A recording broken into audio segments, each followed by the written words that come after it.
Yes.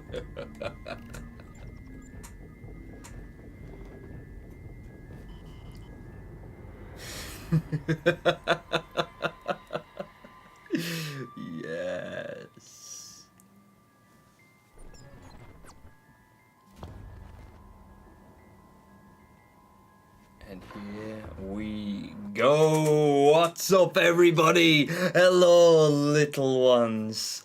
How is everybody doing today? Fantastic to see you all as always. It is hot right now, and I mean blazing sunshine in my country.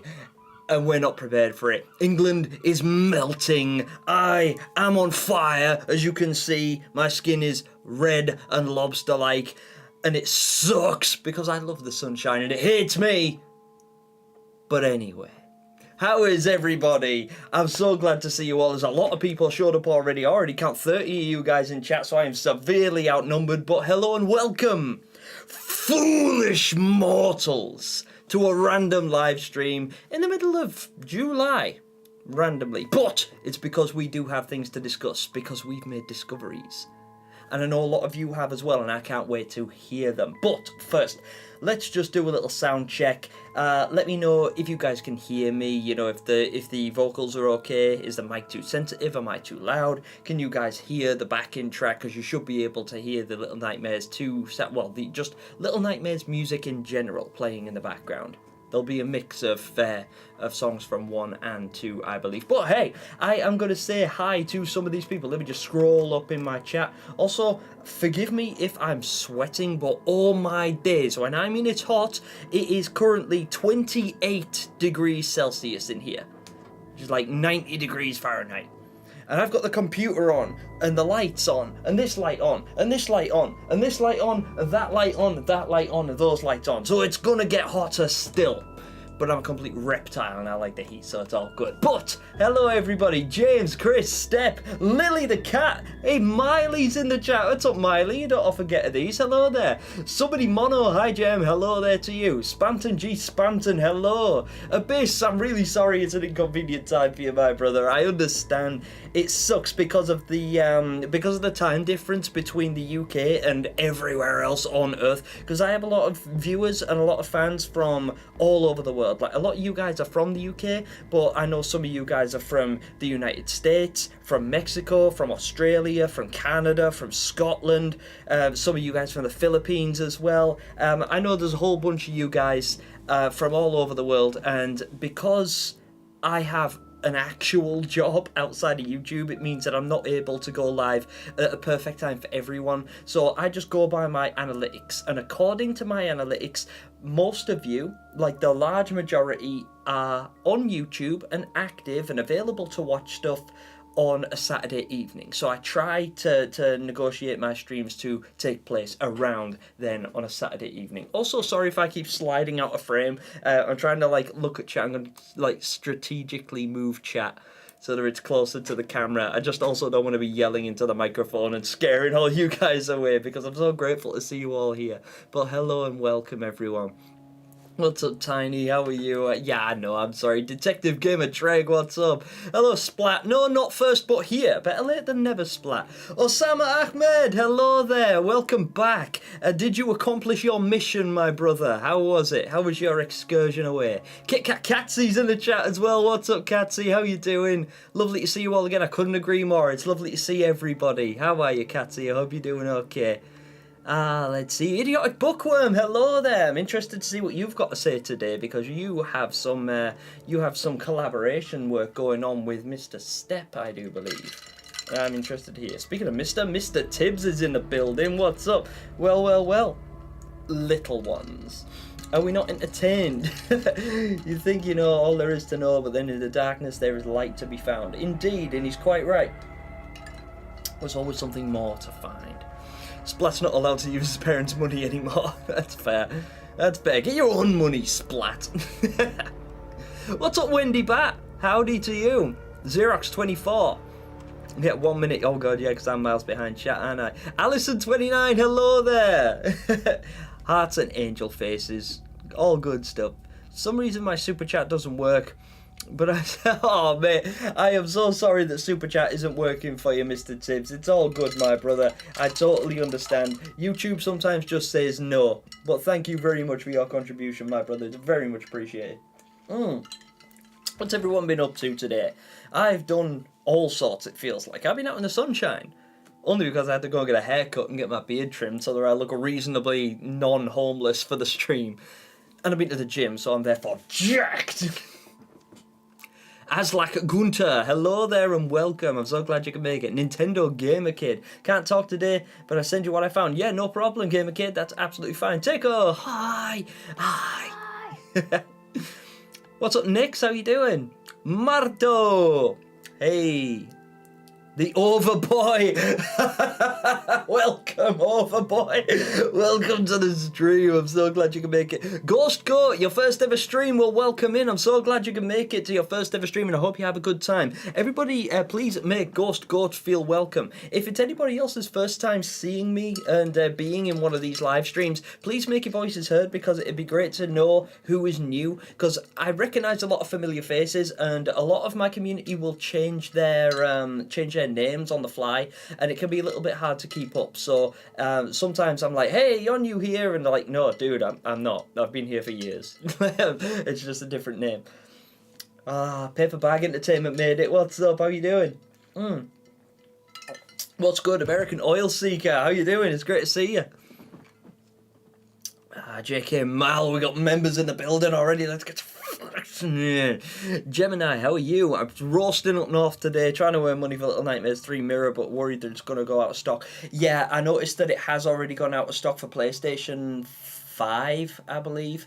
I accidentally, because I went on because I owed it to one of our prize winners, and I went online and I tried to buy the original version for a prize, because for those of you that don't know, I sometimes do giveaways on the channel, and when I do giveaways, if people win the video games, obviously the video games aren't out yet, and they obviously weren't out when these people won them, but now they're available to pre-order. So anyone that won one of these games from me, I'm pre-ordering them, and I was finding it difficult to get PlayStation copies. And I'm like, well, why? Why is that awkward? It's because I don't own a PS5. So I have to sort of go the long-winded way about it. But we're figuring it out. It's all good. It is going to happen. Splat is new. You know, Splat, I've only actually seen you in Kit Kat streams, I believe. And I might have seen you in one of Mr. Tibbs's before as well. Step, how do I see you everywhere? Step is everywhere. Step is one of the all-seeing eyes. Honestly, don't underestimate Step. Step is everywhere. All that once was and all that will be. Zachary, what's up, Zachary? It's really good to see you. How you doing? Welcome to the stream. All of you guys that are new here and you haven't seen me before, basically what I do is I try and go through as many comments as I can. I'll try and read chat. We are going to do other stuff, don't worry. You won't be just subjected to my face for the entirety of the next 2 hours. But we are going to go through some of the footage from the Little Nightmares showcase, and we're going to break down some of it because, as you might imagine, we are a theory crafting community, and we're going to look for things that the average viewer might not have picked up on. Things that us veteran fans and us super fans, like not even veterans, but just super fans and people that absolutely love this franchise, we pick up on some of this stuff and we will actively look for it. Where most people would just watch a trailer, we don't see a trailer. We see a plethora of untapped lore that we need to discover. And we know that the developers of Little Nightmares love to put these little Easter eggs in for us to locate as well. They like reading our theories and hearing what we have to say, and finding out that we've discovered things that weren't necessarily clear to the naked eye.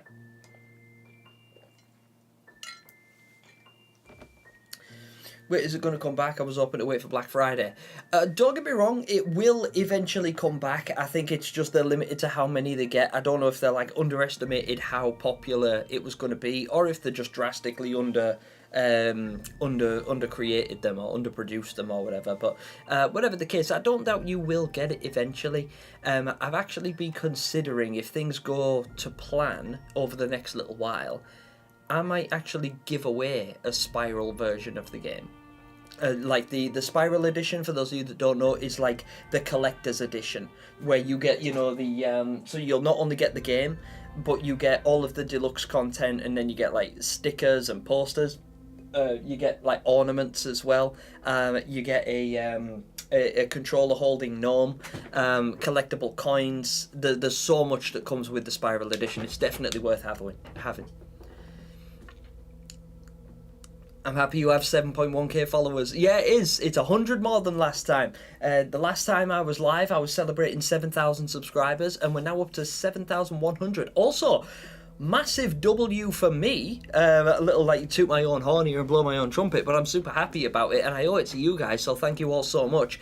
I recently celebrated 500,000 views on YouTube. We're up to 500,000 views. Actually, way more than that now. It's like 510,000 views. But it's dope. I'm really happy with it. Because, like, way back when I first started this channel, like 5 years ago, I never expected it to get even remotely close to that kind of view count. You know, I was just happy having a small community of, like, you know, 5 or 6 people that just like talking about the same things I like talking about, like playing video games and chilling.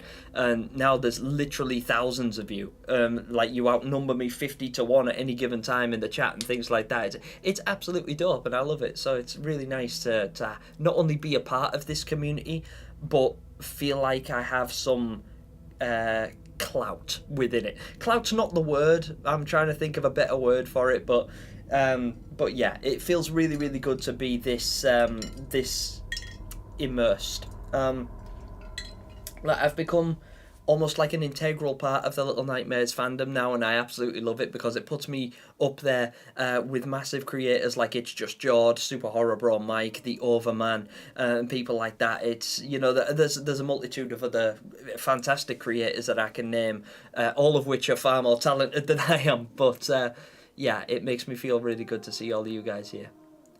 Indeed, Gaius, let us discover the new secrets of the nowhere, and there will be some.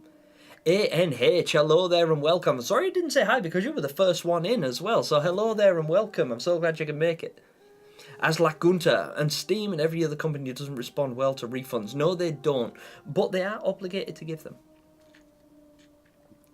Gemini, I tagged you in a community post with a link to the Canva presentation with all the theories and findings. Excellent, thank you, Step, I really appreciate it. Thank you for reporting, Soldier. Iris Moth, I can't stay for the stream unfortunately, but good luck theory crafting, and thanks again for giving me the advice on creating a fleshed out video for Little Nightmares actress character. Iris Moth, no problem. I understand that people have lives outside of YouTube and not everyone is able to make it to these streams. It's a shame you're not here because you bring some gold to these streams. You're more than welcome for the advice, and I really, really hope you do pursue that. If you were to create Little Nightmares content, especially surrounding an OC character that we as a community have come up with, you mostly, but obviously we all contributed a little bit as well, so it's nice to see a community aspect come to life. If you do want any more advice on that, please feel free to ask. Drop me a comment whenever you like, and I will do my best to respond to them in kind. Also, forgive me if I'm a little bit slow replying to some of you guys. It's because I like to try and show people the love and respect that they deserve while I'm able to keep up, because it's only a matter of time before I am unable to keep up with chat full stop, and I don't want to be known as that guy that doesn't care about his audience, because I absolutely do. And I'm hoping that that is evident in these early streams, because as the channel continues to grow, which I'm hugely grateful for, and as you guys become more and more engaging and more numerous, it becomes harder and harder to keep up as just one dude by myself. So these streams are a chance for everybody to say their piece, have it recognised in real time, and have it respectfully analysed and studied and responded to. Because I'm not able to do that all the time with comments.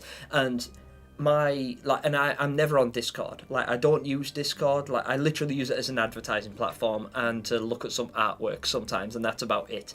And to engage with my channel members who will get like you know, like what's the word, like VIP access to me, so they will get priority responses and stuff.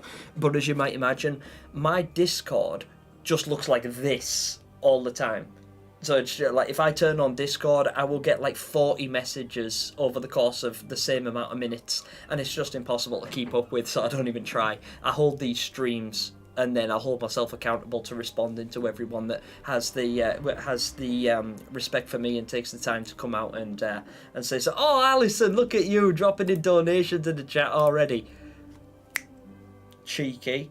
I know who you are. I know who you are. I see you. Don't think I don't see you. The all-seeing eye sees everything. God, it's so hot in here. God damn it. Is anybody else absolutely roasting? Because I am. I'm on 590k, I think. Not sure I have any. That is crazy, Step. Well done. Well done. What a massive amount of views. I'm Batman. I just realised your name. I am Batman. I'm Batman. I'm going to read it like that, by the way. Mojo, do you think Little Nightmares 3 DLC will be about? Oh, well, that's actually something that I'm going to cover shortly, because I'm going to shrink my face and I'm going to bring that up on screen and we're going to discuss it together. I have an idea, but I'd really like to know what you guys think as well. I've got a couple of ideas floating around in my head. None of which are guaranteed. Hey, Lost a Monster! Lost a Monster! I always say Lost a Monster. You confuse me with your name, but hello, Lost a Monster. It's great to see you. You're quite a cheery fella. You definitely deserve. Thank you so much. You know what? I'm not. I'm really not. I'm such a miserable ass sometimes. I'm not a people person by any stretch. I am very, very reclusive and isolated, and I value my own company more than anything else. That's why I live alone. I live by myself by design. I don't tell people where I live, and I live in the most remote location I can possibly afford. However, I very much like this community, and I very much like being a part of this group. So seeing all of you guys and getting to communicate with you all like this, I value each and every one of you people. And while I am not necessarily a happy, joyful, like, let's all be friends, I'm super social, I'm not. But when it comes to the community, I like to be, because, like I say, I have a lot of respect for you guys, and if it wasn't for you, I wouldn't be here doing this. Like, I wouldn't be in a position or be granted the platform to be able to do this kind of thing, and I really enjoy this, so thank you so much for the recognition. I really, really appreciate it. Catsy with a big old dono in the building, big gold-plated one. I'm popping a love out on that. Thank you so much. Let's get some massive W's and some eyeballs in the chat for Catsy. Thank you so much. What a bonus for my day. What a great start of my day. Well, it's not even a start of my day. It's like 7 p.m. Oh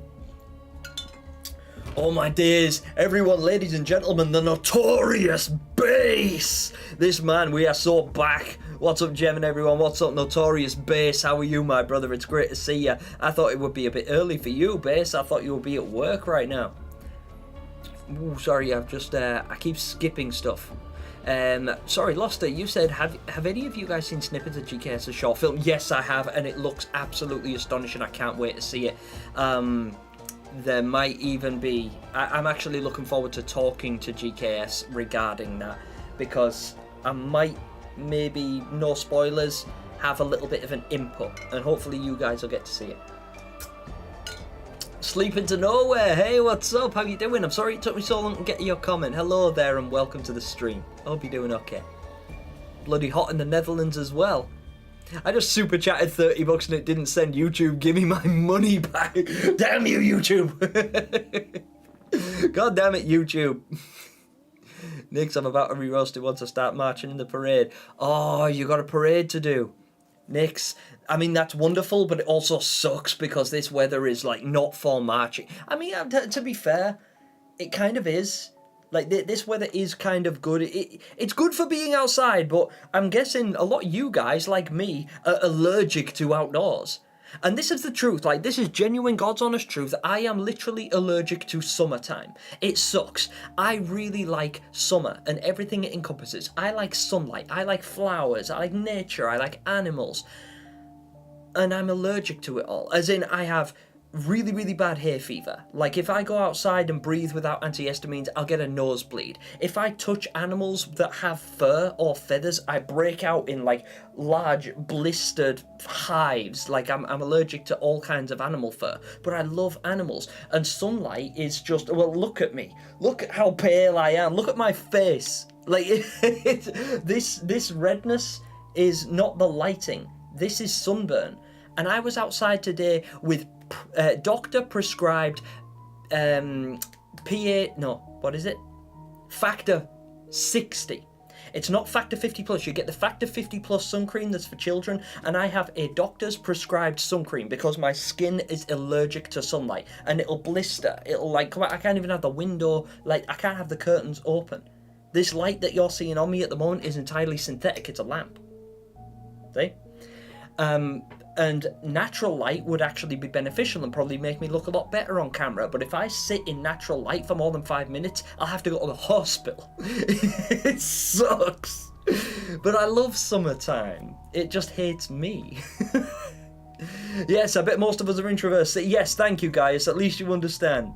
How many chapters do you think Little Nightmares 3 will have? 6 or maybe 7. I think 7 because of the two extras. If you're counting the 2 DLC chapters, the additional ones in Secrets of the Spiral, then I am going to count those. So yeah, I think about 7. Some people think 6 chapters. Ghost Goat, I started watching your theories a few weeks ago, and I have to say they're absolutely... Thank you, Ghost Goat. That's really kind of you to say. I work really hard on the theory videos, and I'm sorry they're not more of them, but I really like them to be substantial. Like, I like them to actually have plausibility. Don't get me wrong, 1 or 2 of them I put out there as kind of spoofy ones, like the one I did around Christmas time, the Fallen theory, about the devil controlling the nowhere. Obviously, there is merit and plausibility in that, because you can link up a couple of factors, but they only makes... they stop making sense if you read into it too much. But that's the point. I was just trying to have some fun with it because it was around Christmas time. That's all it was. But the majority of my theories I put genuine thought and effort into, and I do lots of research. And I work really hard on tying things together with the existing lore without deviating too much from the canon, because I need it to make sense, and I would like it to have some impact. You know, I'd like it if you guys, and even the developers, if the developers were to read what I've written and be like, you know, even if I'm not right, even if you're like, well, he's wrong, but it makes sense. You know, I'd like that. I would like it to make sense from some angle so that it's plausible, because I like telling a story. That's why I created the speculative DLC. The speculative DLC isn't necessarily based on in any existing canon. I've just taken bits of the canon that we know to be true and solid and concrete and used that as my foundation to build around. And then I've expanded on the universe without deviating too much from it. And that's why that series is the most popular on my channel, because it's plausible. It's like if they were to make a Little Nightmares 2 DLC now, today, and make it exactly as I've written it, it would make sense. At least I like to think so. I'm a night owl. Yeah, so am I, Paperbag. I tend to stay up most of it, but mostly because my work, because the people I work with and for are largely based in the United States and in America, and because there's so many more of them than there is of me, it makes sense for me to stay up super late. So I'll be working at like midnight to me, which is like, I don't know, like 6? No, it's like 4 p.m. to them. So like they're just finishing work at like 5 or 6 p.m. And I'm just starting work at like 1 or 2 a.m. So I'm up when the sun's down most of the time. I don't go outside unless my friends drag me outside. Yeah, I'm pretty much the same if I can help it. And people think I'm crazy as well, because even in this heat, in this weather, 29 degrees outside, people are passing out in the sun. And I would literally, no joke, I'm not blowing smoke, if you saw me outside you'd believe me, I wear full jeans and a winter jacket. I have to. Because if the sun touches my skin for too long, I go to hospital. It sucks. But yeah, so it really stinks, because it means that I'm really hot now, as you can probably tell.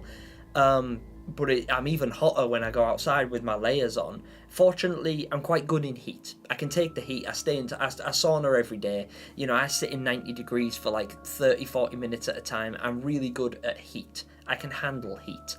But I can't handle UV. I can't handle radiation. No one can handle radiation, to be fair. It's but you know what I mean. Wildberry Aura. I knew a girl in HS who was like this as well. Oh, really? That's interesting. I mean, it kind of sucks, because I wouldn't wish this on anybody, but But it's good to know you're not alone as well. It's good to know that other people suffer with a similar condition to yourself, because it makes them relatable, right? It's crazy my allergies aren't too bad, because I get an allergy shot. You know what, James? I'm going to have to start getting allergy shots, because all I have is like antihistamines. I have like a hay fever tablet, and it's effective against pollen, and it's effective against animals. So, like, for instance, if I go to my friend's house, he's got like 3 dogs, and I love the dogs, and they love me. They want to come up and give me a fuss and give me a cuddle and everything, and I want to fuss them and give them a stroke, but I can't do it for so long. So I pop a couple of these antihistamines before I go see them. Or before I go outside for a walk in the woods, because that's another thing. I love to walk in the woods. I do a 5-mile walk every single day, and I always walk in the woods. But it necessitates me walking outside in the highly pollinated summer air. So by the time I get home, my nose is bleeding, my lips have swollen, and my eyes are swollen shut, and I can't. Oh, this was a terrible idea. But I like doing it. It's good for you. It's all connected. You guys, it's all connected. Oh no, this has become a thing. I get that. I'm white as hell, and I've had eczema when I'm outside in the sun. I burn easily and makes me. Yeah. Oh, that really sucks, Catsy. And I've had heat stroke as well. Heat stroke sucks, and it's serious too. Heat stroke is very, very dangerous. Really dangerous. Gemini, did you look at another knife idea I said to you before? I did actually, Alison. I had a little look at the map and everything, and I was trying to do it, and there's been a couple of different designs that people have pointed out. Now, as far as it actually being a knife goes, I'm not sure, because they tend to avoid weaponry in Little Nightmares. Most of the monsters will kill you with their hands. In fact, the closest thing I think we see to a weapon, apart from the hunter's shotgun, is the teacher's stick, is the ruler. But we don't often see, like, even the chefs don't necessarily use knives, at least not on 6, not visibly, and that's just because of ratings. I think that they tend to avoid any sharpened objects or death by sharpened objects, or at least showing you what happens to them, because they don't want to lose that rating. Also, Alison, what are you doing? I see you, and I'm grateful, but remember, I know who you are, and I know what your plan is next week, and you need to stop spending money immediately. Don't make me use my dad voice. People summon Barbara because, yes, Barbara! Ellen3 sent me a wrench. What's up, Ellen3? Mono, in Little Nightmares 1 DLC, and the Thin Man was T, so will he appear along with 6 in Little Nightmares 3? Well, I know that 6 has kind of got a cameo appearance in Little Nightmares 3, given that they've given us, if you order the deluxe edition, you get the Dark 6 costume for Low and Alone. So 6 does kind of cameo, so in theory she does make an appearance, but I think they've done that because she doesn't feature in the game. And I think that's intentional and by design. I'm not so upset about it, even though 6 is my favourite character, but I am really, really happy that 6 actually got some acknowledgement, especially Dark 6. Because Dark 6 is... It's actually Dark 6 that's my favourite. I just find her the most relatable. And those of you that, like, really, really know me will know why. Den can only function at night. Yeah, to be fair, I can function at any time of day, but I just find myself more available at night. I don't know, just like, because everything I need to do is during the day. Like, I need to go shopping, because I live in the UK and the shops close here. So my friend RJ came to visit me from the United States, and it got to like 7 o'clock at night. We're sitting here, we're playing video games, enjoying his vacation, and it's like, oh, do you want to get ice cream or go get some food or something like that? And I'm like, we can't, bro. And he's like, yeah, but what's wrong? We'll just go and get an ice cream. I'm like, bro, it's after 6 o'clock. Ice cream stores closed. Everywhere closes at 6 o'clock in the UK, apart from like huge mega stores like Tesco, like supermarkets like Tesco, Sainsbury's, or something like that. We can go there, but it's not going to be the experience you think it is. It's not going to be like walking on the beach with an ice cream, which is what he intended to do. I think it would literally be you go, you buy a tub of ice cream, we come back home. Like, we come back to my place and eat it because the shop's closed here. So it makes sense that I get up during the day and do things, but if it was up to me, I'd do everything at night. Absolutely everything. Yes, it absolutely will, Catsy. It definitely helps me, but more importantly, it helps Mama Gem, who I am going to visit tomorrow. Yeah, that's another thing. For those of you that have been keeping up with the escapades of my mother, my mum is not very well. She's pretty sick. And so I value getting to spend time with her, and she's recently been having some chemotherapy and immunotherapy work done at the hospital, and she had an oncology appointment today, but she's back home. She's back home, and I get to see her tomorrow, so I'm really excited about that because I get to go spend some time with my mum. So yeah, really happy with that. So yeah, Catsy, it absolutely does help massively. Thank you so much.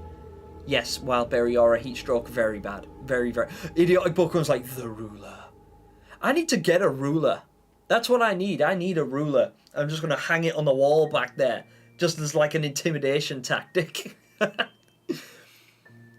Hey Gemini, have you seen snippets? Yes, I have, Loster. Yes, I have. I think I've already read that. I'm not sure if that was a repeat. I'm sorry, I'm really slow at getting back to these. Catsy again with the dono. Thank you so much. Because I feel like it and I want to support you and Mama Gemma Luna. Mama Gemma Luna. I like that. That's fun to say. Mama Gemma Luna. It's almost a bar, isn't it? In it. What an English word to say, in it. Catsy, you'll get that. You want it in it. I'm on it in it. I'm on it in it. You're not on it. I'm on it in it. If you were on it, I'm on it. You be on it in it. But you're not on it. I'm on it because I'm in it to win it. So whatever you've written, you should bin it in it. Now look what you've done. That's your fault. You brought out the British in me. Just a Wendy Bat says, what if we see Dark 6 instead of 6? Yeah, now that could be a good twist. Yeah, what if they're all about that? What if Wendy Bat is right? Actually, yeah, Wendy Bat and who said it before as well? Gaius. Either that or they're teasing her appearance. Yeah, so Gaius and Wendy Bat, you could absolutely be right because what? Shut up, Seagull. It sounded like a screaming child. I had a panic attack there for a second. Stupid creature. Where was I? Yeah, so, what if they're saying, no, 6 isn't in the game. Absolutely, we won't see 6. There won't be hide nor hair of 6. You won't get to see 6. But you will get Dark 6. What if we do? What if we actually get to see Dark 6 at some point during this game? What if Dark 6 makes an appearance somewhere? Oh, that'd be so cool. I would be so happy to see Dark 6. Oh, a lot of love for my mum in the chat. Thank you, guys. I really appreciate that as well, because whether it's donations or just kind words, I show my mum these messages. Like, I literally sit with her and I go through chat and I show her, I'm like, look, this is a person that sent you a love art, and this is a person who wishes you well, and this is a person who said kind word, and I just go through each and every person and says kind word, because it makes her happy. Because it's nice to know that, like, there's so many people that support her. Having a community like you, like, look how many of you guys there are. And the amount of love and support that comes from a community like this is like this network of people that we have behind us. It just strengthens our resolve. And, when I get to show my mum these nice messages and things like that, and I go and I take her the money that you guys give, that's where it goes, by the way. The donations that you guys give me, I give to my mum. Because it pays for her, not her treatment, because in the UK we have NHS. So our taxes pay for her treatment, so she doesn't have to pay for that. But she does have to pay for travel and accommodation. So, like, let's say, like the oncology appointment today, the hospital that she has to go to is 40 miles away. So she had to get a train there, stay in a hotel overnight, and then get a train back. And my mum is physically incapable of work, as is my father, because they're both disabled. So they depend a lot on me for money. And, well, not a lot on me, but I like to help where I can. And these donations, they really help with that, because the money that we get today will all go to my mum. I'll say, this is your money, and this is who gave it to you, and this is the lovely things that they said. So yeah, thank you guys. And forgive me, I always get sidetracked talking about my mum. I love my mum very much. Would a concentration camp like Auschwitz work for Little Nightmares? Like, you know what? It kind of could. Now, it'd be hyper controversial and you wouldn't be able to specify that's what it was. But if you were to sort of put a spin on it in some direction kind of thing, like, make it like a prison, for instance. So not necessarily a concentration camp as such, but like a prison yard, like a jail. That could work.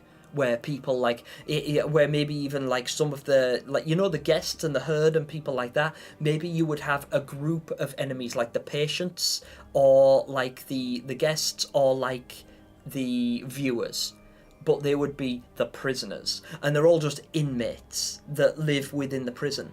And they're supervised by police officers. There could be like a couple of them. And then the big boss of that area could be like the turnkey, which is like a really old name for a person who was in charge of a dungeon. Excuse me. I'm drinking cherry cola, by the way, and it's repeating on me a little bit. So I'm very sorry about that. But yeah, that could absolutely work. We wouldn't be able to call it a concentration camp necessarily, but we get the idea. You know? Bonkers bars, Gemini, innit? Bye everyone. Oh, see you later, Nix. Have fun at the parade. I really like it. I really hope you enjoy it and that you like what you get to do. I've never actually been in a parade. I've seen my fair few. Osama, I wish the best for you and I hope you moment. Thank you, Osama. That's really kind of you to say.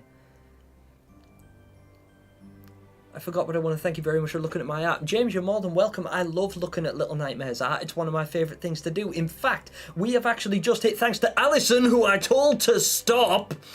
I'm going to raise my voice in a minute. I'm saying I don't know what I'm talking about. I've been yelling at the microphone for the past 20 minutes. You guys are probably deaf. I dread to think how you guys react when I go live, because you're probably sitting there like, yeah, I can't wait. This is going to be fun. Then I start yelling and you're like, no.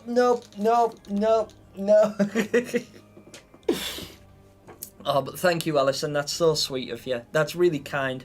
Can't wait to meet her. Well, you actually will. I actually will meet you in real life. And that's not a thing I do. Bear in mind, guys, I actually know Alison in real life. We've known each other for a very long time. And yes, I'm sure you will get to meet my mum. And she'll be very pleased to see you. Big W's. Yes, and we did get to the goal. So speaking of artwork, I'm going to have to show you guys some of mine. Wait, Alex the Frog. Where's Alex the Frog? Popped up into the live and the first thing I hear is the word Auschwitz. Bro, I know, right? Imagine, like, I dread to think what would happen if somebody took these streams out of context, because the amount of stupid stuff that I say and the amount of things I read without thinking is like, oh my god. I could get seriously demonetized for some of the stuff that I read on these streams. Unbelievable. Descent to Nowhere did my boy Mono dirty. Do you think so? I think they've done him justice. Why? Why do you think that, Alex? I really want to know. I only have one earbud, so it's fine. That's fair, Tiny. And I'm assuming you're deaf in the ear that the earbud's in as well. Yeah, such wild questions to ask. Gemini out of context. Yeah, it would be crazy. I should make a short which is just like Gemini out of context. If we see Dark 6 individually in Little Nightmares 3, wouldn't it imply that something bad happened to the original host, considering that Shadow remains in Little Nightmares 2 originated from what I'm assuming dead children? Yes, absolutely, Dane. You are 100% correct, because that would, if we see Dark 6 unaccompanied by regular 6, that means that she has been entirely corrupted by the Nowhere and has therefore become a part of it, and she now belongs to it. Like, her sense of self will have been lost to the Nowhere. Anything positive, anything good about her, like all of the yin for her yang, will be consumed by the Nowhere, and she'll only exist as darkness. And I think that's what happens to them. They lose hope and they completely give in to whatever it is that's keeping them there. You know, whatever overbearing force is keeping them there. In 6's case, her hunger, which would stand to reason given that that's what we see her do. We see her progressively decline throughout the first game, right? And then by the end of it, she's sort of like, well, even right at the beginning, it's a Dark 6 that inspires 6 to go to the mall. For those of you that are familiar with the secret ending of Little Nightmares 2, it was actually the first time we see Dark 6 is her navigating. She's like, are you hungry? Go here. You know, she's like, what about this place on this conveniently placed pamphlet on the floor that just so happens to advertise a place that never runs out of food? Why don't you go there, 6? This is a great idea. There's a pile of shoes already. Yes. Yeah, for 1 second then, guys. Let me just... Stream has fire lines for Gemini. Yeah, absolutely. Hey, what's up, puppy? How you doing? It's good to see you in the stream. Glad you could make it. Hello there and welcome. I am just going to start another goal so that I can clear this one off and do another one just randomly. I don't really have anything to offer you guys, so I'll just do something silly. What should we do? What should we do if we actually get to the next super chat, guys? for now, right, this can change. If anybody comes up with a really good idea, then this can change, but I will do a backflip. There you go. I'll start a new goal just so that it can be there. But if you guys can come up with anything that you would like that you would like me to do as a forfeit for actually hitting another goal, because I don't put those up intending to get them. They just happen. And recently we've been hitting target like a lot. You know, I've been hitting those goals recently just by default because so many of you guys are so generous and kind. And I get a lot of repeats as well. You know, the usual suspects like Catsy, like the Notorious Based, like Allison29 that look after us. Yeah, the delay is crazy. Absolutely crazy. Ice Bucket.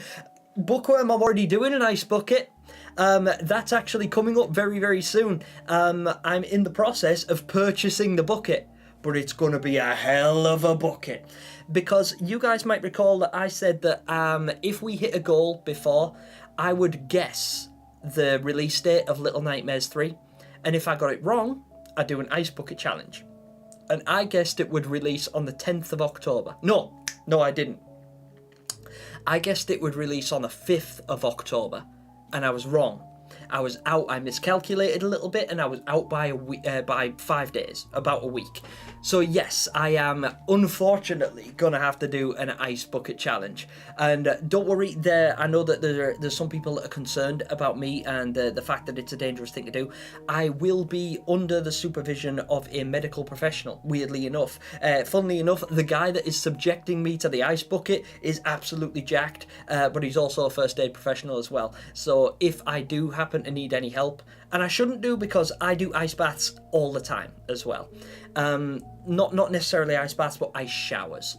Also, Xerox24, welcome to the Boom Squad, my brother. Well, I shouldn't have said that, my brother. I don't know. But Xerox24, hello and welcome, and I approve your all-seeing eye. Thank you so much for signing up, my brother. I really appreciate that. I'm just going to keep calling you my brother until you correct me. Abba Caroline, how are you doing? Hello there to you. It's really good to see so many members in the chat. We got Altac, we got Abba, and now we got Xerox as well. Thank you so much. What an absolute bonus to see you guys here. Yeah, a couple of you get a couple of little bonuses in the what are these called, emojis. So you get a bunch of emojis, and if you happen to be a member, feel free to drop me a couple of eyeballs in the chat because I always appreciate those. Just a Wendy bat, 10,000 push-ups. I don't know if I could do 10,000 push-ups. Get in my wallet. I need to see you do a backflip. To be fair, it wouldn't even be in this stream, so don't worry. Like, don't worry too much. Like, I'm not like it's not about the money. It's about having fun and talking to the community and engaging with you guys and talking about Little Nightmares and having our fun. If you guys do want to see me do a backflip, I will. I'll probably do it on the same day I do the ice bucket challenge because I can't do it in here. There is literally not enough room. Like, even if I move my chair, so that is as far as I can move my chair because there's a TV here, like that, and there is literally not enough room. I will, no joke, I'm not exaggerating, I will hit the ceiling if I do a backflip in here. Unfortunately for me.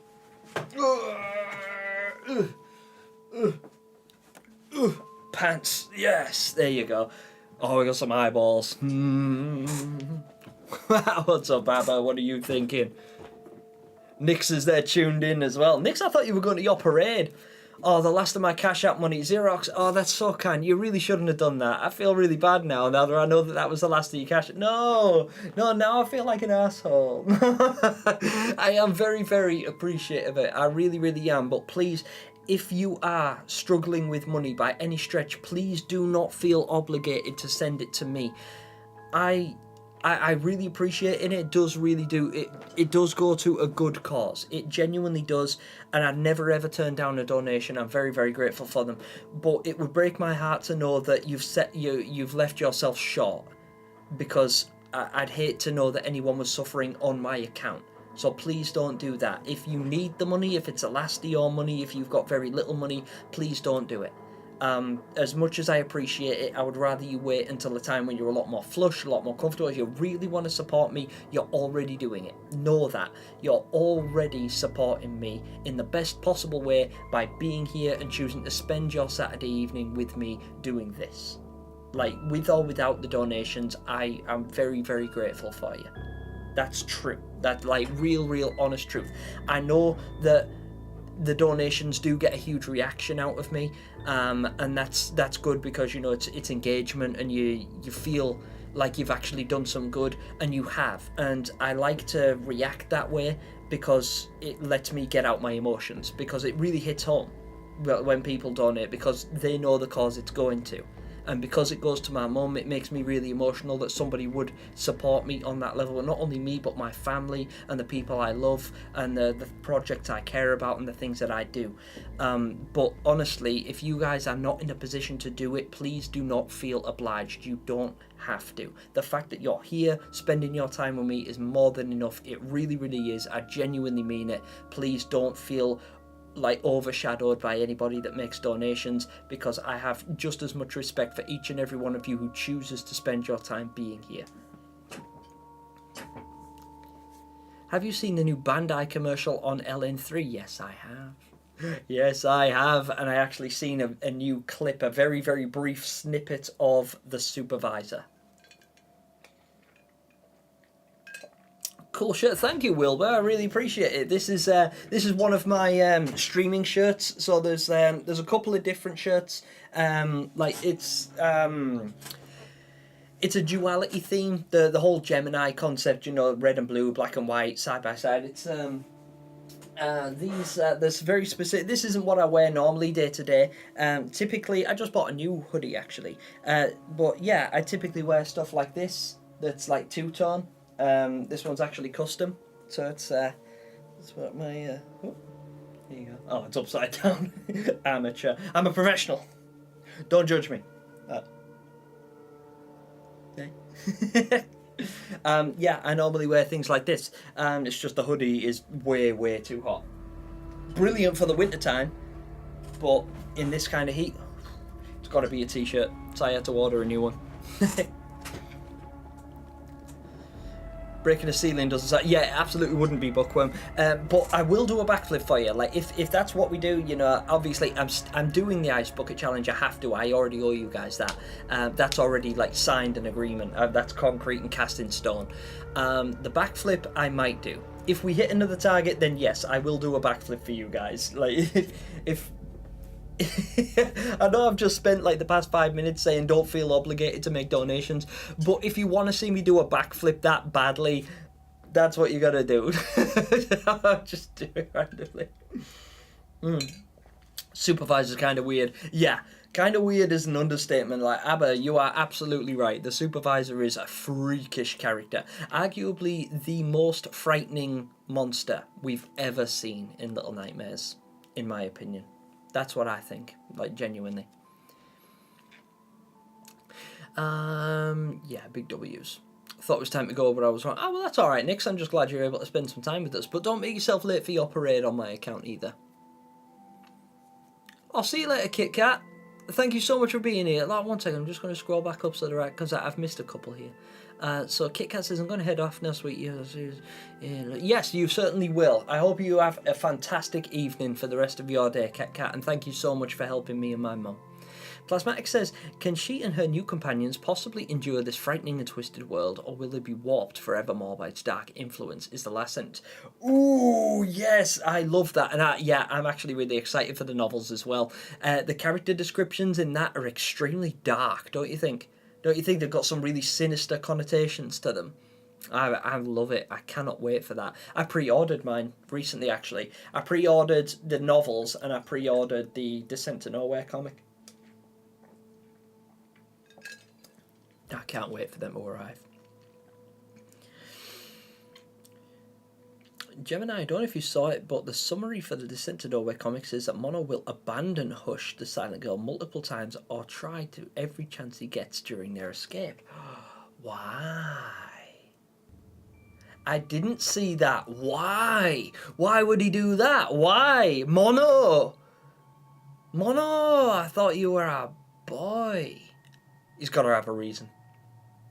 He's got to have a reason. Interesting. Thoughts and theories, guys. Let's speculate. Why would Mono do that? Mono, the character who, remember, spent the entirety of Little Nightmares 2 rescuing Six, following Six, chasing Six, taking every opportunity not to abandon Six. Why would somebody of such steadfast novelty choose to abandon someone apparently in need at every given opportunity? Why would he do that? And why is she silent? The meaning of the ice bucket, spreading awareness is often looked over. It would be cool if you mentioned progressive neurodegenerative disease in the description of the vid itself. Yeah, Countercurse, you're absolutely right, and I will make a note of that. In fact, let me copy your comment right here. I'm just going to copy that comment down, and I'm going to post it in my notes over here.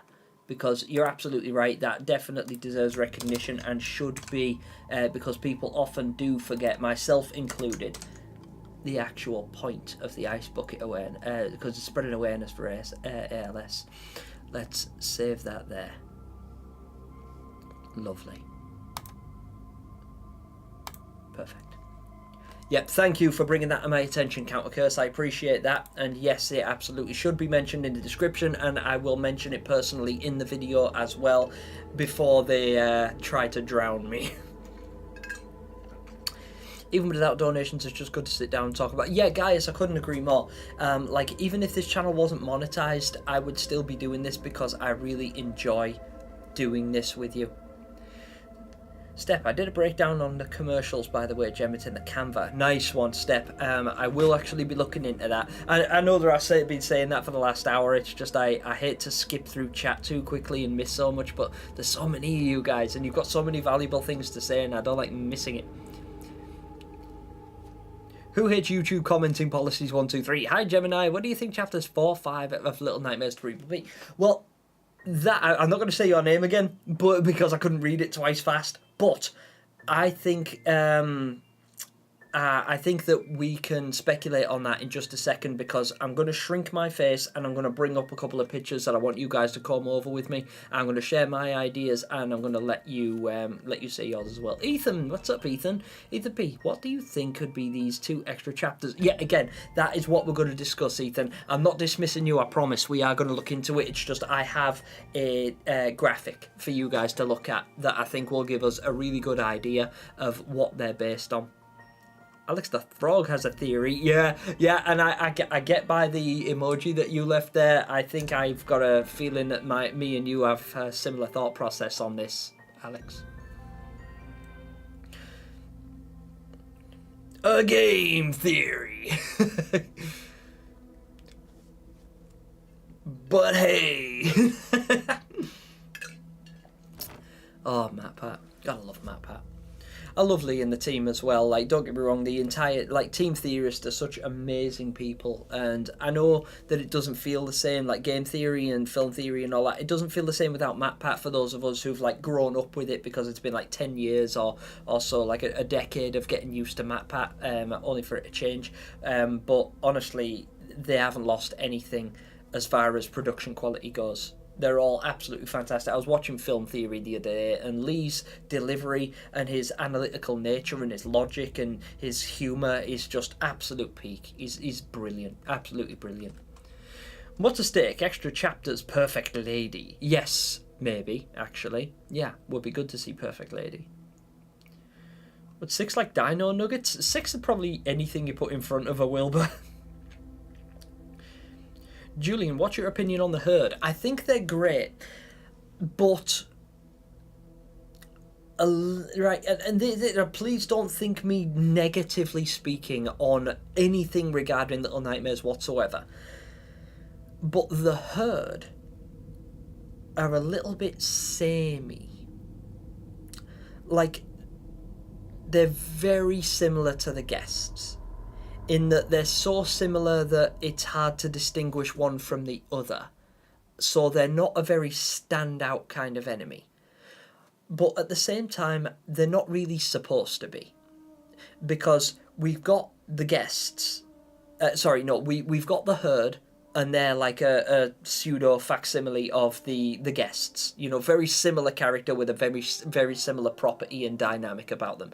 And then in the same area we have the puppets, and the puppets share pretty much the exact same design and function as the bullies in the school. You know, like porcelain and rattling and pseudo-humanoid, you know, that kind of thing. So we get two enemies in that area that we've sort of experienced already, and they don't offer much new, aside from some combat mechanics with having to double team the puppets in order to put them down. So instead of just cracking them once, you have to shoot them first and then hit them, so as to inspire cooperative play and teamwork. But yeah, the herd, they're not my favourite enemy. They are, in my opinion, they were like the least mind-blowing. But at the same time, I don't think the herd are the primary focus of that area. Nor are the puppets.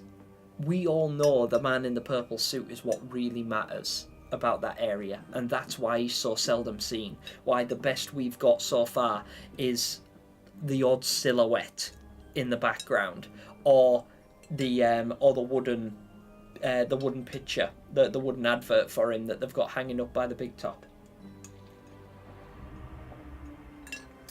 Yeah, Matt Pat lost a lot of people when he played Little Nightmares 2, didn't he? I wonder, in The Descent to Nowhere, would it take place after meeting the black children before? Maybe, actually, yeah. Yeah, potentially, Zachary, I'm not sure. Don't be mad, it's female. Alison asks, well, but you just wait until I finish this stream, girl. Jesus wept. The supervisor and the ringleader may have made an agreement and are using the herd to maintain their domains. Yeah, absolutely. I do actually believe, Marto, that you are correct. I think the supervisor and the ringleader are working in cahoots, and I think that we have evidence of that in the trailer, as per the map. I think the map indicates locations.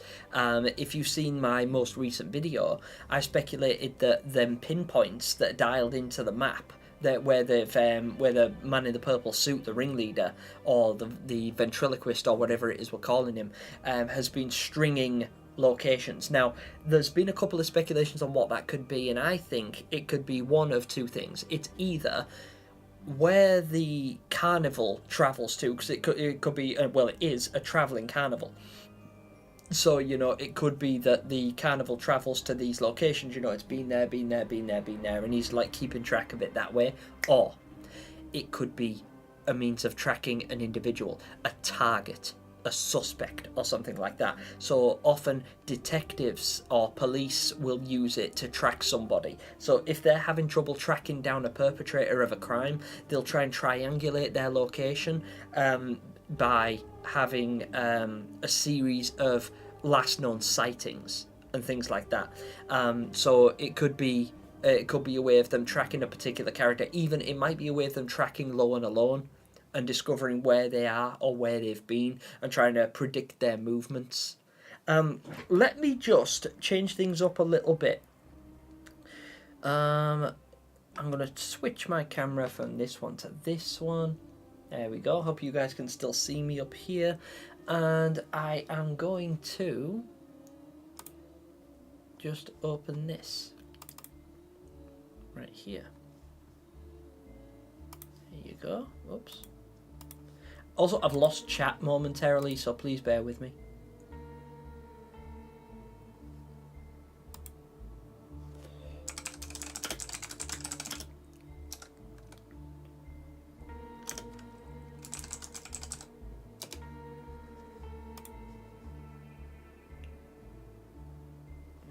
Go.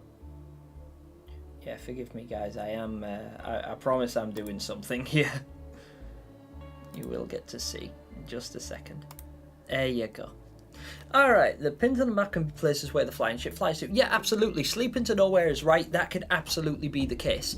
Especially considering one of them is smack bang in the middle of the ocean, which further cements the fact that it is a ship. And where could it be visiting, do we think? If it's landing smack bang in the middle of the ocean, where do you think that carnival is visiting? And that's why I think that the guests and the herd are so very similar. Imagine, and I don't think this is true because there's just too many differences, but isn't it strange, and wouldn't this work if the ship that we see delivering the guests to the maw in Little Nightmares 1 is that very same ship? It's the ship with the carnival on with the herd. It herds them on, so they work at the candy factory, it works them to the bone, then they get addicted to the candy, it goes to the, and this isn't canon obviously, this is just me spitballing a random idea because I think it'd be fun, but let's say they work at the candy factory, and then to celebrate their retirement or whatever, it's like, right, well done, you've had a great day, off you go to the carnival. It's on this wonderful ship. It's like a cruise. So they get on the ship and it flies away, and they spend the time eating the candy and fattening up and just like lounging around, and then it drops them off at their retirement home, the maw. And the guests walk off the ship and onto the maw, where they are subsequently consumed. Wouldn't it be cool? What did I miss? I lost internet. I'm on a car ride. Probably can't stay much. Like, hey, don't worry, Tiny. It's all good. I'm sorry that you lost that you lost connection. It happens to me sometimes. I'm really hoping that it doesn't happen now.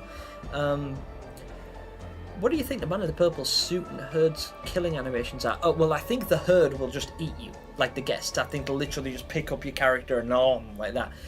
The man in the purple suit, though, I think will be very, very different. In fact, I don't even know if the man in the purple suit himself as an individual will have a killing animation.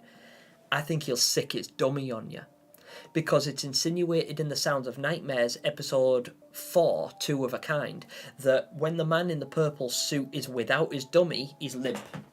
He's just like limp in the chair. Noon says that he's limp in the chair and like a lot less threatening and a lot less animated without the dummy. Because the dummy goes up after Rusty, climbs the ladder, and it chases him out with the big top. But without the puppet, without his dummy, the man in the purple suit is kind of limp. It's almost like he is the dummy. It's like a reverse thing. So the ventriloquist isn't the one controlling the dummy is the one controlling him. So when it departs from its master or its host body, it leaves him limp and lifeless. I'm not sure he'll have a killing animation. I think he'll set his dummy on you.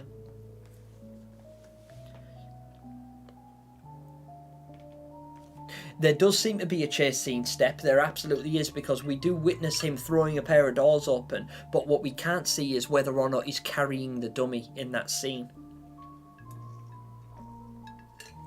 Also, I said to you guys that if we got five super chats in this stream, that I would let you guys in on a little secret, a work in progress of one of the character arts that I'm working on for my upcoming Little Nightmares comic. And this is an OC character I've been working on for a good long time, and this isn't finished. Like I say, we're still working on putting the finishing touches on this character, but this is Night. So this is Echo, who you've met before. We've seen Echo. I now have a fully realised, fully flushed out version of her. But this is the work in progress for her buddy, Night.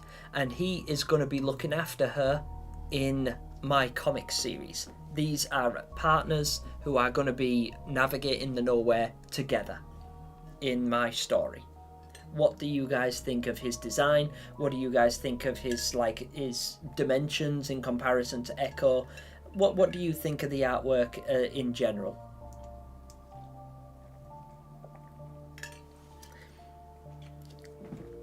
The main one being that the counties are multiple places, which is implied with it being called the counties instead of county. Yeah, exactly. You're absolutely right. It could very well be, like the nowhere, it could be a series of places. The counties, definitely, just by definition alone, does establish that there is more than one county.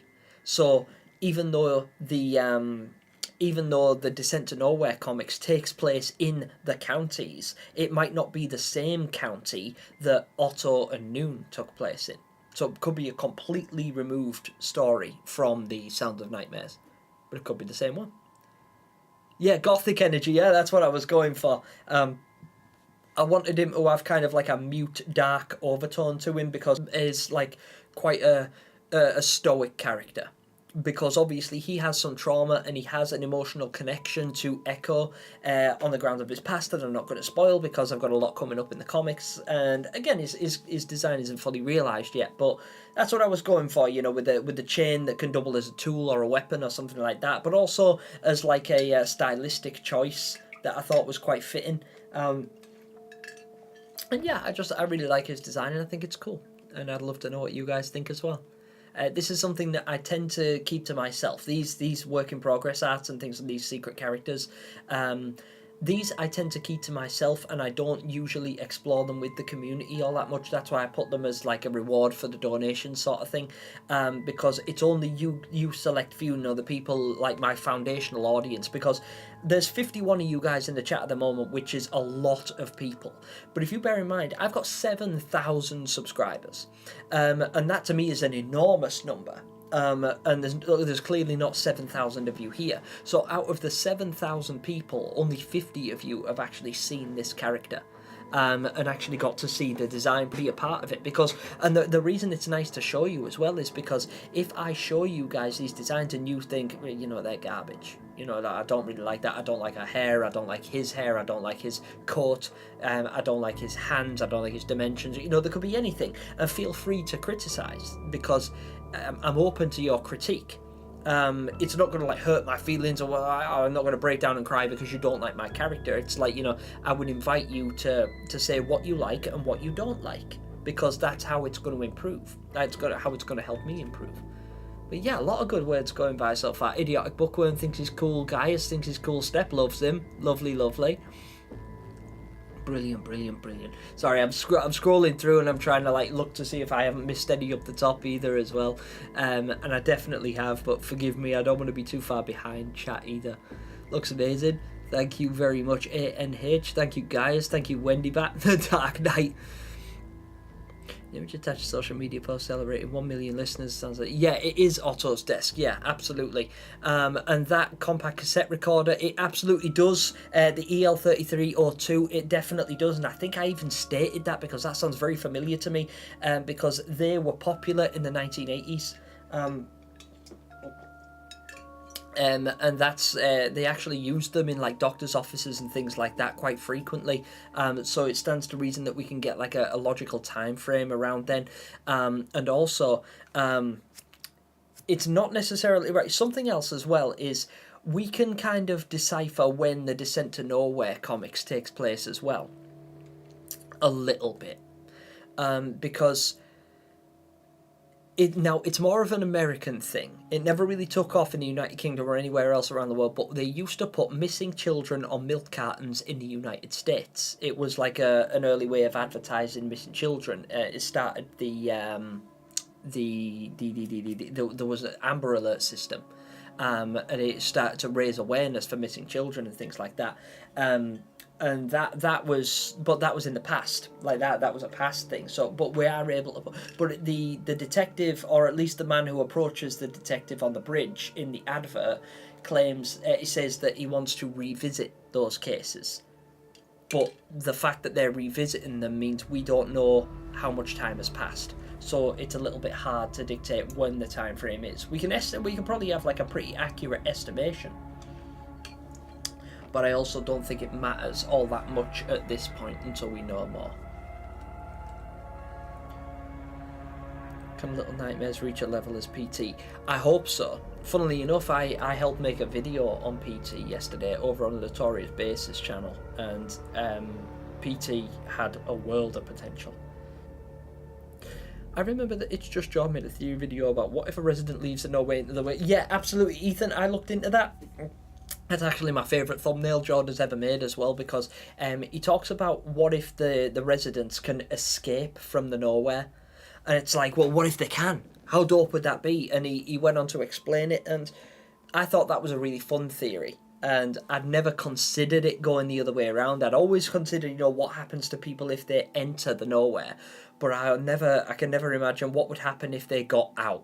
Like, what would happen if they escape, and what would happen to them? Would they maintain their nowhere form, or would they adapt? Would they just become like normal people like you and me?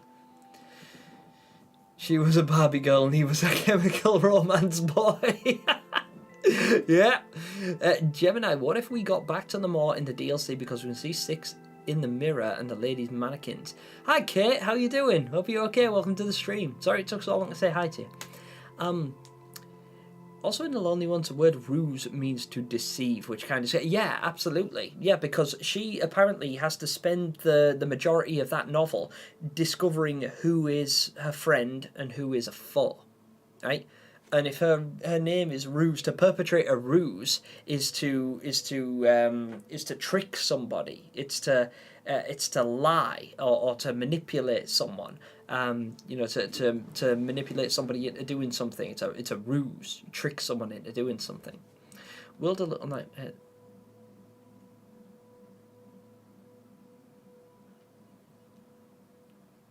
Sorry guys, I am. Can anybody hear like heavy banging? Right, one or two things is happening right now. Either somebody has moved into the vacant house next door and is hammering at my wall, or I'm having a schizophrenic episode. because I do. This is regular. This is common. I will very frequently hallucinate. That's why I have medication. I'm schizophrenic, you see. So sometimes some of the things I see and hear are hallucinations made up entirely in my brain. And it's hard for me to tell when there's not a person to ask. So sometimes I'll hear something. I'll talk to the guy next to me. I'm like, did you hear that? If they say no, I know it's time to go take a pill. So, yeah, but that was weird. It's stopped now anyway, so we're all good. Thank you, Big Nightmare. I appreciate that. A lot of kind words being said about my OC characters. I'm happy with that. That ruins my headcanon that 6 and Mono have accents. Yeah, absolutely, because they probably do. Well, they definitely sound like this. Theory about the Sounds of Nightmares. What if Otto was actually taken into police custody and we're just listening to his recordings as evidence that he's involved in the disappearing children's case? Yeah, that's yeah. Actually, that's kind of a haunting theory. Yes, the man with the candy does seem like Otto, Gaius. You're right. I'm a low-key believer that the counties have a mix of old technology and new technology in a world. Yeah, like a series of unfortunate events. That's kind of a good way of looking at it, Idiotic Bookworm. It's interesting because throughout Little Nightmares we see like strange mixes of tech, don't we? We see different things that are established over different times. So the school. Like everything in the school looks like it was built in like the 1950s or 60s, very, very old school. But then just across the road is the hospital that has like quite high-tech x-rays and scanners and a big furnace and everything like that. That's a lot more 90s based. So it's kind of hard to tell, but I think the Nowhere is made up entirely of people's subconscious, and I don't think time is linear in the Nowhere either. So I think that it could be made, like we could very well see futuristic technology, like scattered within the Nowhere, because I think it's given life by the subconscious of the visitors. I think it takes the person into it, and then it takes what it finds in their brain and uses that to generate images of what the Nowhere looks like. It's like a simulation almost. What do you think of the Low and Alone shouts? Yeah, I think they're awesome. I was so glad to finally hear the voices. It was really cute. Really, really cute. Gummy Shark, if the teacher escaped the Nowhere, humans would probably be great. If the teacher escaped the Nowhere, I would do everything I possibly could to get into it. Like, the teacher is my worst nightmare. I'm more afraid of the teacher than I've ever been of anything ever. And I think she's one of the main reasons I gravitate towards Little Nightmares so much as a horror franchise. The teacher is my worst nightmare. I have a fun question. What would you think you would have looked like as a resident of Nowhere? And what do you think it'd be called? Ethan, that's a really interesting question, and we've speculated a bit on this before, because I'd actually like you guys to do that. Like, so right here, right now, just before I get into there, because I'm just going to fire up the trailer so that we can comb through it and sort of like have a little look, and then I'm going to look at Steps' PowerPoint presentation as well, or Canva presentation, sorry, so that I can see what they've been looking into. But yeah, just for the moment, have a little think, and I won't be insulted. I have thick skin. I'm hard to insult, so don't worry. what kind of monster would I be? And what would I look like? And what would my name be if I was a creature within the nowhere? What would I be? And don't hold back. I'd really like to know what you guys think, because if you guys come up with a really good idea and I really like it, I'll make it. I'll make it a thing. Like, I'll actually have it designed, I'll have it drawn up, I'll have Propimol animate it for me, and I'll make it into a video.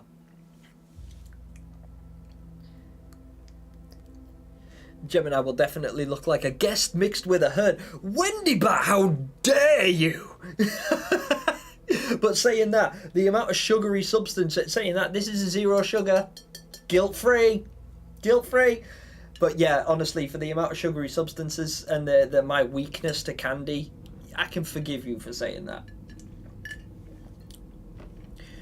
What do you think of my mono and hush theory? Oh, I don't know if I've seen it, Alex. Sorry, where did I go? Where did I go? What do you think of my mono theory? I keep missing it, Alex. 1 second.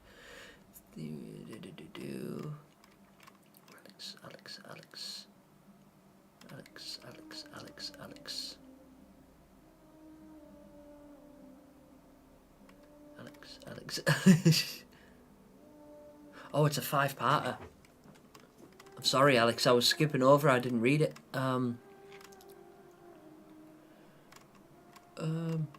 Right, forgive me, guys. I want to read Alex's theory, but I've been skipping over it, and I kept missing the messages for some reason. I've always said that Mono isn't always going to risk his life to help others, even if it means putting himself in too much danger. I think if he tries to distance himself from Hush, it's because he's stuck with the survival mentality, as in everyone hates him and wants him to fail. He's not going to risk his life for others who might leave him behind danger. He doesn't trust people yet. So he might help Hush escape if it benefits him too, but doesn't trust her enough to stick around because he doesn't believe she cares about him either.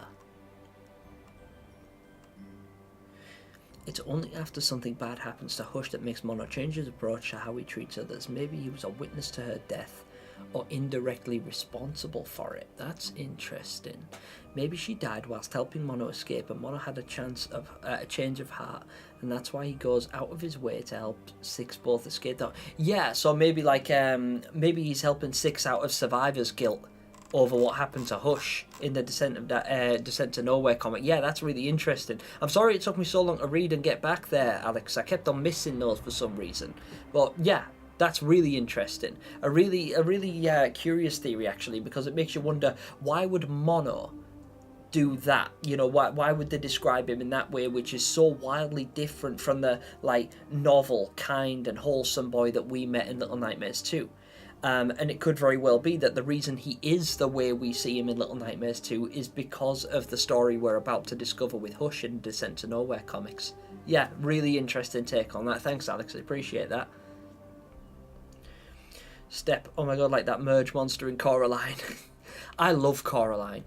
I think the other mother, those of you guys that have seen Coraline will be able to draw some similarities between Little Nightmares. You know, you've got the obvious one, which is the yellow raincoat, but then you've got her going into an alternate dimension with freaky pseudo-humanoid versions of her own family, which could be like the Nowhere. And then there's the other mother, who, when she's actually in her true form, looks a lot like the Supervisor.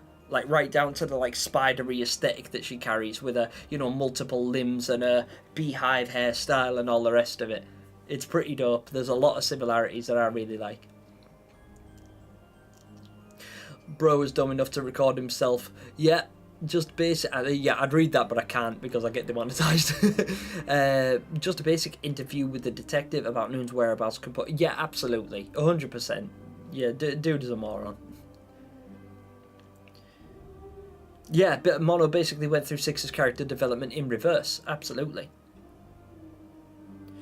Right then, guys, let's have a little comb through this. Let's just see what we can see.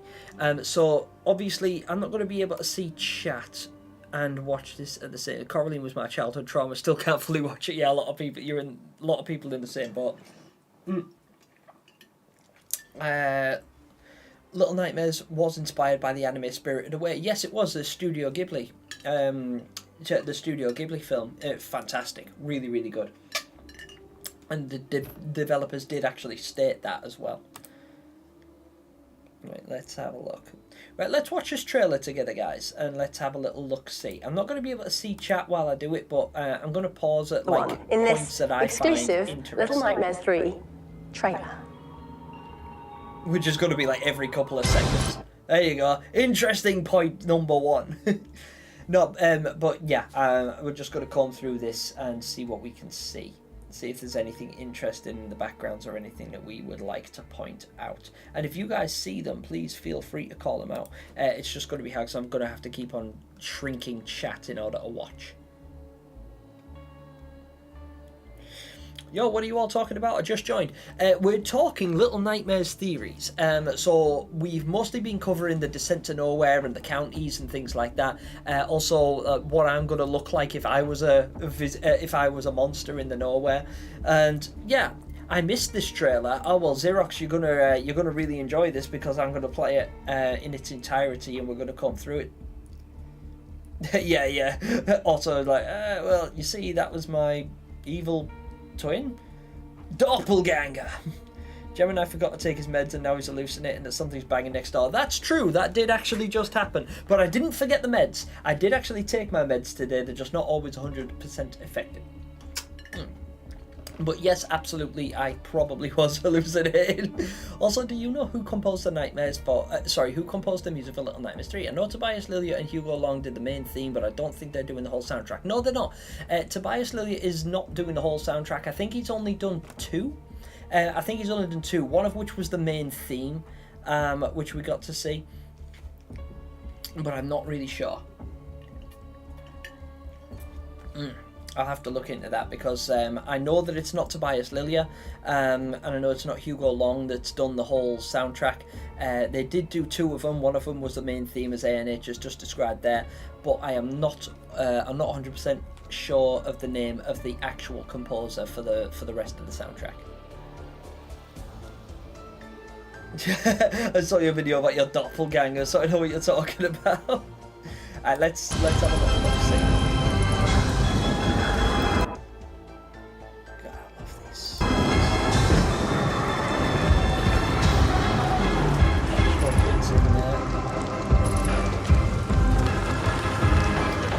Don't worry guys, I am going to watch this more than once because there is going to be a lot of stuff that I want to discuss. This looks really cool. Now this right here, don't you think that, like, because there's been a lot of speculation on whether or not, now I think the carnival is on a ship. I always have. Like, ever since the Sounds of Nightmares, I thought the carnival was on a ship. And I thought that it would be interesting if that ship, this ship that they're on right now, crashes. Now, I know we're supposed to believe that the necropolis is the first chapter of Little Nightmares 3. But what if it isn't? What if, because we see Lowen Alone on a vessel, on board a vessel, it's got some dials and stuff and things and luggage and everything like that on it. And that vessel is surrounded by the bodies of Herd that have fallen overboard and landed in the sand. I think this ship that they're on crashes into the necropolis, but they survive the crash and they vacate and end up in the necropolis. And this here, this sort of like further supports the fact that it's a ship, because it's got these huge masts up here, as you can see. I hope you can see. Yes, you can see.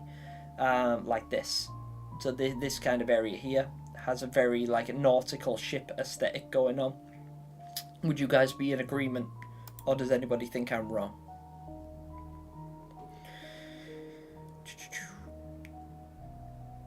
Mr. One had a demo. I think the Signal Tower made Mono Rescue 6 so they can continue the loop. I think Mono might not be as good of a person as we thought, and that's why I think Mono left Hush. Interesting. Okay, Big Nightmare, okay. Also, your profile picture I saw on a hoodie today, because I bought a hoodie this afternoon, and I was going to buy one with that face on it. It's definitely a ship. Yeah, I think so, Wendy Bat. I think so. Yeah, Bookworm, this music is peak. But Little Nightmares music always is, right? Like, I love the Little Nightmares soundtracks. I think these ships are just decorations like in every theme park. Now, Marto does bring up a point there, because I used to work at a theme park and there were several displays of ships that you could just get in and walk around and, you know, use the hoses for. It was on like a water park kind of thing, and you could climb up these masts and everything like that. So you're absolutely right, it could very well just be a gimmick for this part. But also in the Sounds of Nightmares, Noon kind of hints at the fact that they are on a ship. And then some of the themes that we find throughout are on a ship as well. And then when we see the ship crashed in the necropolis, it has some of the fabrics and it has some of the herd dead surrounding it, where they've fallen overboard during the crash. So I think that it is a ship, and I think it flies, and I think it crashes into the necropolis. Will the carnival be on a flying ship like the anime Fate? Yes, potentially. Yeah, that's what I'm thinking. That's the kind of image I have in my mind. I think the carnival will be the third chapter. That'd be pretty logical, Wendy Bat. I think so. I think it could be. I also think that the thing that Lo keeps looking at is a map. I'm pretty convinced it's a map now. The thing is that the necropolis is confirmed to be the first chapter. Now that's interesting, Step. It could very well be the first chapter, but do you think there is a possibility that we could circle back to it? Do you think that what we might accidentally do you think we could have potentially seen the ending to Little Nightmares 3 in a weird kind of way? So think about it this way. I'm not saying it because I would be pretty disappointed if this was true. But consider this. We start in the necropolis and we make our way to the carnival, end up in the candy factory, and then crash back into the necropolis. So we end up back there later on. So maybe that could be why we've seen demo from the necropolis during the day and the necropolis at nighttime, because we see both, right? And this ship, this carnival, obviously looks to be taking place at nighttime. We can't tell with the candy factory because that's in the daytime, but if we're trying to put it together logically and put a linear time frame to it, if we're just going by day-night cycle, we start in the necropolis, we board a ship that flies away. We go to the candy factory. I'm not sure, right? I'm not sure exactly how this is going to work, because I've got a feeling that the ship and the candy factory have to be linked. They have to be. So where do we get off?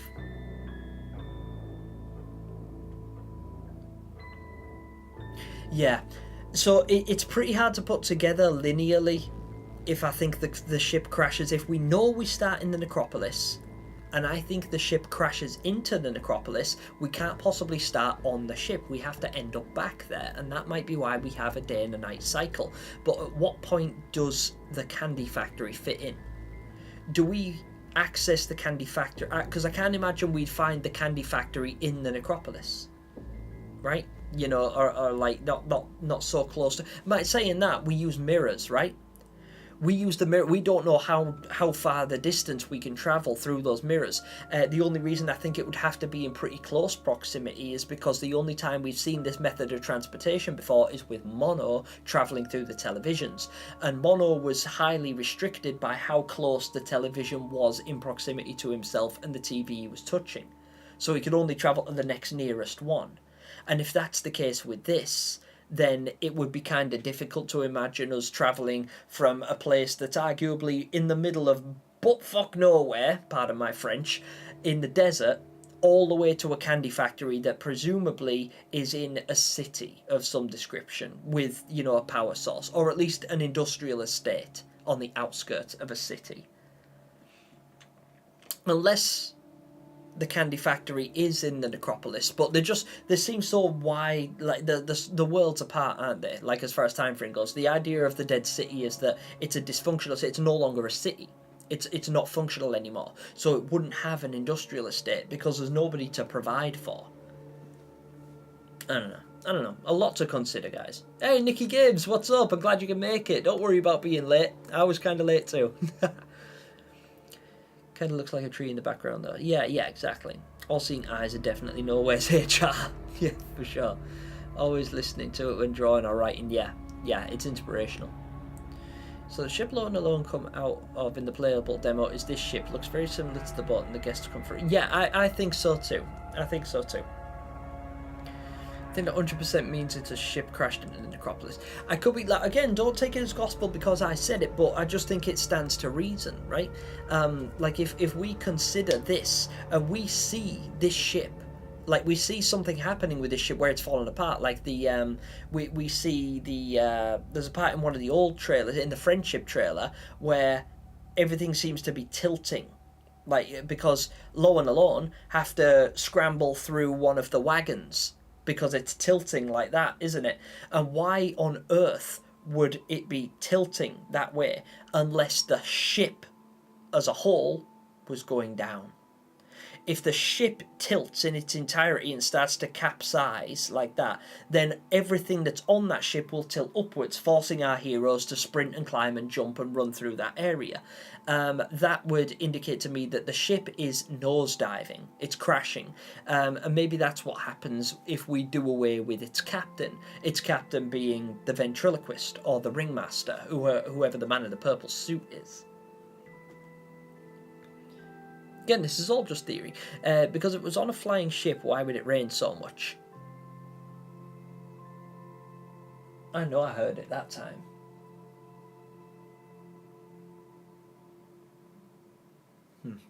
What was I saying? Yeah, well, it would be raining a lot because you're up in the clouds.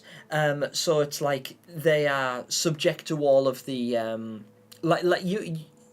Oh, it's hard to say because I don't fly all that much, but it's very, very common to get caught up in a storm. That's actually what causes turbulence. In fact, the fact that it's raining so heavily and there's a storm, that might be what causes the crash. You can see a lot of damage has been done to this vessel over time. Like you can see all the defunct rides and the broken barricades and everything like that. They obviously don't take very good care of this place. And it could be because it's constantly subjected to high altitude weather, like heavy winds and unchecked rain and lightning strikes and things like that. Interesting theory. Yeah, I think so. Thanks, Gemini, and thanks, Step. Maybe more information about Santra. I'm hoping so, ANH. I really hope so. Yes, we'll be in the clouds. But you see, like cumulonimbus clouds would be particularly high anyway. That's why you can still get caught in a rainstorm even on a plane, like 18,000 feet. You can still get caught in the rain even in a plane that's flying at 18,000 feet. Like if it's a mile high, you can still get caught in a thunderstorm. So even though you would be above some clouds, you wouldn't be so high that you're in the atmosphere above all the clouds. Because if you could fly into the atmosphere, you'd suffocate. Unless you were on a vessel that was built for that, like a rocket, for instance. Box, what's up? The only problem with your ship theory is there's a broken mirror at the beginning of the necropolis, implying Low and Alone came through it to get there instead of already being on a vessel, but they're definitely on a ship, just not the necropolis one. Yeah, that's an interesting factor. I thought that perhaps that might have been put there just for the demo. You know, literally just to put us there. Like, I don't know if that mirror will feature as like a concrete part of the game, but let's say you're right and let's say it does, then where would that mirror have come from? And could it be, like, could it still stand that we start in the nowhere? Maybe that is where we start, but that doesn't mean we can't end up back, because we do see Low and Alone vacate a ship and end up in the necropolis. And that's not to say that that's the very start of the chapter. I just think that there is potential that we visit the necropolis more than once in this story. I think, at least. Hey, KR, how you doing? I'm glad you can make it. If it was an airship, it might tilt back and forth like the Mora. They would be strong. Yeah, exactly. I'm expecting a lot of this. In fact, I was looking for that. While I'm watching the gameplay trailer, I was looking for that sort of movement that would indicate that it's in the air, but it seems very smooth. So I'm not entirely sold on the idea, but I also don't know if that's something that they've hidden from us intentionally.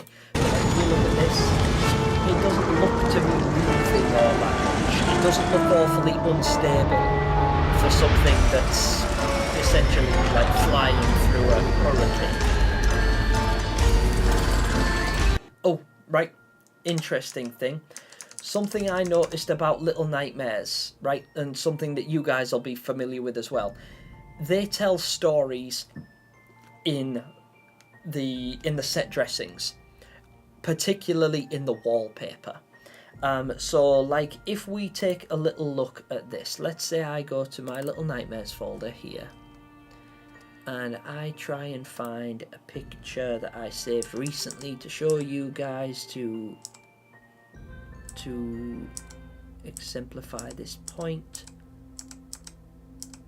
I really need to start naming these. Come on. Where is it? Please bear with me, guys. I've got so many saved pictures, and this is my like inspiration folder as well. It's just full of like Little Nightmares stuff that I think I'll need for like videos or inspiration or future videos or little things like that. There's a lot of artwork and stuff like that in here. But there's like one picture in particular I'm looking for. It means I've got to scroll through hundreds because I don't name them because I'm a bit silly like that. Watch it not even be in here now that I'm looking as well. It's a screenshot from my old videos that I kept for posterity. Seriously, where is it? Oh, what the hell? It's not even there. Okay, let's check the old desktop. Alright, shrinkage. No, it's not there either. I must have accidentally deleted it, but let me let me show you what I'm talking about real quick. Little Nightmares.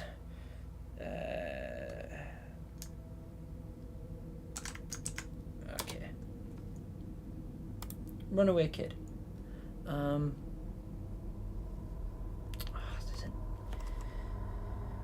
None of these are the image I was looking for. Oh, I tell you what, I know where I've seen it. I know where I've seen it. It was on YouTube. Little Nightmares OST. This is where I've seen it. There. Look at this. Look.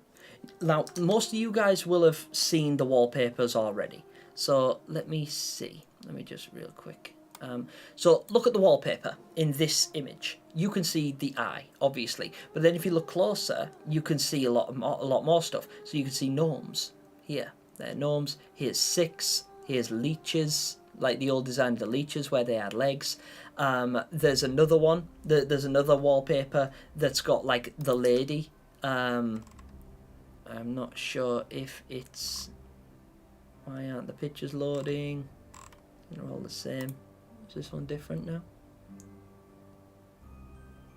Is this different wallpaper? No, it's the same wallpaper. There's another wallpaper in Little Nightmares 1, and it's actually a picture of the two chefs, the lady, the Moor, and the janitor, all together like that. Now, the reason I bring these up is because I spent a bit of time trying to see what is on here, like what this wallpaper is like. So if I just like take a screenshot of this wallpaper, and then I open it like so, well, not like that, like so, like so. Come on, open with photos, edit, and adjust. And let's play with this a little bit. Let's adjust the brightness. Now look, if you look at these wallpapers here, it's like, is there a story? Is there something there that we're missing? Or is this just complete and utter nonsense? Also, we can kind of get a good look at this dude here, which appears to be the man in the purple suit again. It's hard to tell. Up the sharpness. Yeah, up the sharpness a little bit more. I'm trying to, like, and I was doing this because I looked through any area that I could possibly find with wallpaper to see if I could find anything hidden in the details. because I thought there might be something. And now I can't see anything in these, nor could I see anything in a later scene where the man in the purple suit is chasing our heroes. And I'll show you that bit, and I'll pause on it in just a second as well. But first, let me get back to chat. Are you okay? Absolutely fine, Alison. Thank you very much. I'm doing very, very well indeed. But now, why would it be falling? Did Low and Alone do something? Yeah, maybe. Like, it could be that maybe they do something to the dummy, and maybe the dummy is the catalyst. Like, maybe the dummy is the hive mind that controls all the puppets, and the puppets are obviously what run they run the ship. That's why they're in charge of all of the stalls. So you see them at the beginning of the gameplay trailer on like the hot dog stands and the game stalls and things like that, and they seem to be running the show. And I think that they are a part of a hive mind. I think they all belong to, they all act like bees or ants. You know, they act on the whim of the puppet. And the dummy. The guy who belongs in this suit. So we got the man in the purple suit, and then there's the suit for his dummy. Oh, behind my fat head, excuse me.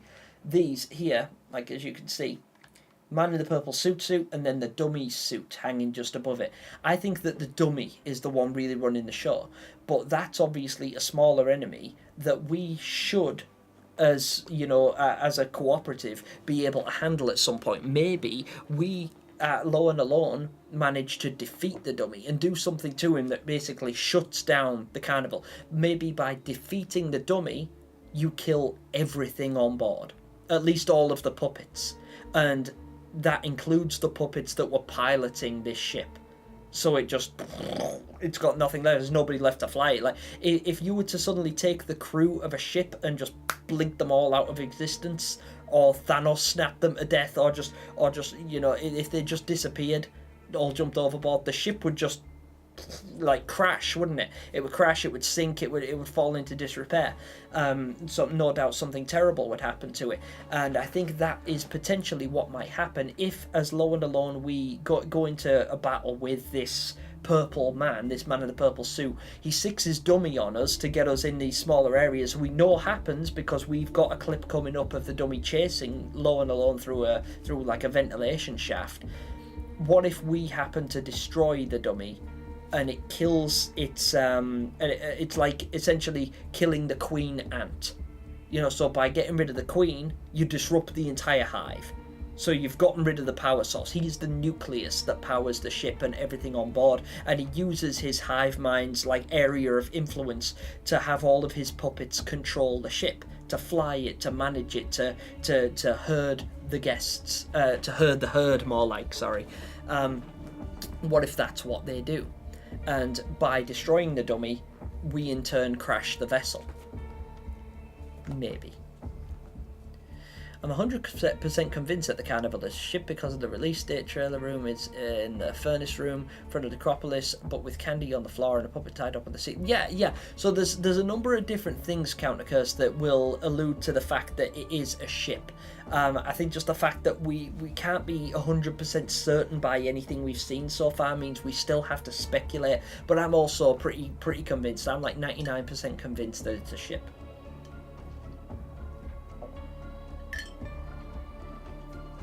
What I'm confused about is what is considered the spiral. Like, is it the new part of the map that we got? Yeah, that's interesting, isn't it? Because they talk about it being a series of places. But it's like, well, what's the nowhere if it's not a series of places? This was a mistake I made in my first ever theory video. I referred to the spiral as the entirety of the nowhere, but it's not. The spiral is just the areas that we visit as Low and Alone in Little Nightmares 3, according to the developers. And the nowhere exists as an entity in itself, like it's all encompassing.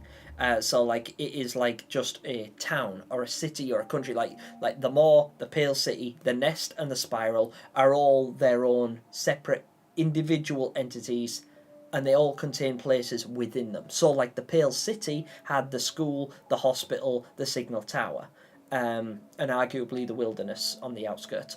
The Spiral could be very similar in that the spiral is the name of the place, but it's not a city necessarily, but it's a spiral. Maybe that's just in reference to its shape. And that contains the carnival, the candy factory, and the necropolis, and whatever else we're going to see in these DLCs, potentially. Spirals are a cluster of disturbing lands that maybe low and alone go through the different layers of the layer. The necropolis is the outer layer, the factory is the second, and the vault. Yeah, I imagined it spiraling inwards, but I also imagined it spiraling up like that, like friggin' Digimon Dark Master's tower that spirals to a point. So that you have to like go up and up and up until you get out of the nowhere, and that's the map. I think the map that Lo is following is this series of points to get up to this like nexus point that lets you escape from the nowhere if you can reach it. W music, yeah, absolutely W music. I'm sad because I can't hear it. Throughout these streams I can't hear that background music. It's silent in my room because if it wasn't, it would bleed into the mic and it would make your viewing experience subpar, so I don't get to hear the music. You see the sacrifices I make for you. Imagine playing the carnival chapter of the game and at some point if we pass through a crowded tent we hear someone screaming Big Top. Yeah, that would be really dope. I think that would be a really, really cool addition. Something else I imagine was, because I can't imagine like spoken word in Little Nightmares, like, because obviously we know they talk like this. And they just make sounds and noises, and we kind of get the implication of what they're saying, but you never hear them actually use words unless it's in the Sounds of Nightmares. Or the comics, obviously, when we read the comics, we read actual words. But I think something else, apart from her saying Big Top, I think what would be really cool is if in the background we can see Rusty and his performing compatriots escaping from the Big Top and being captured by the puppet in the distance.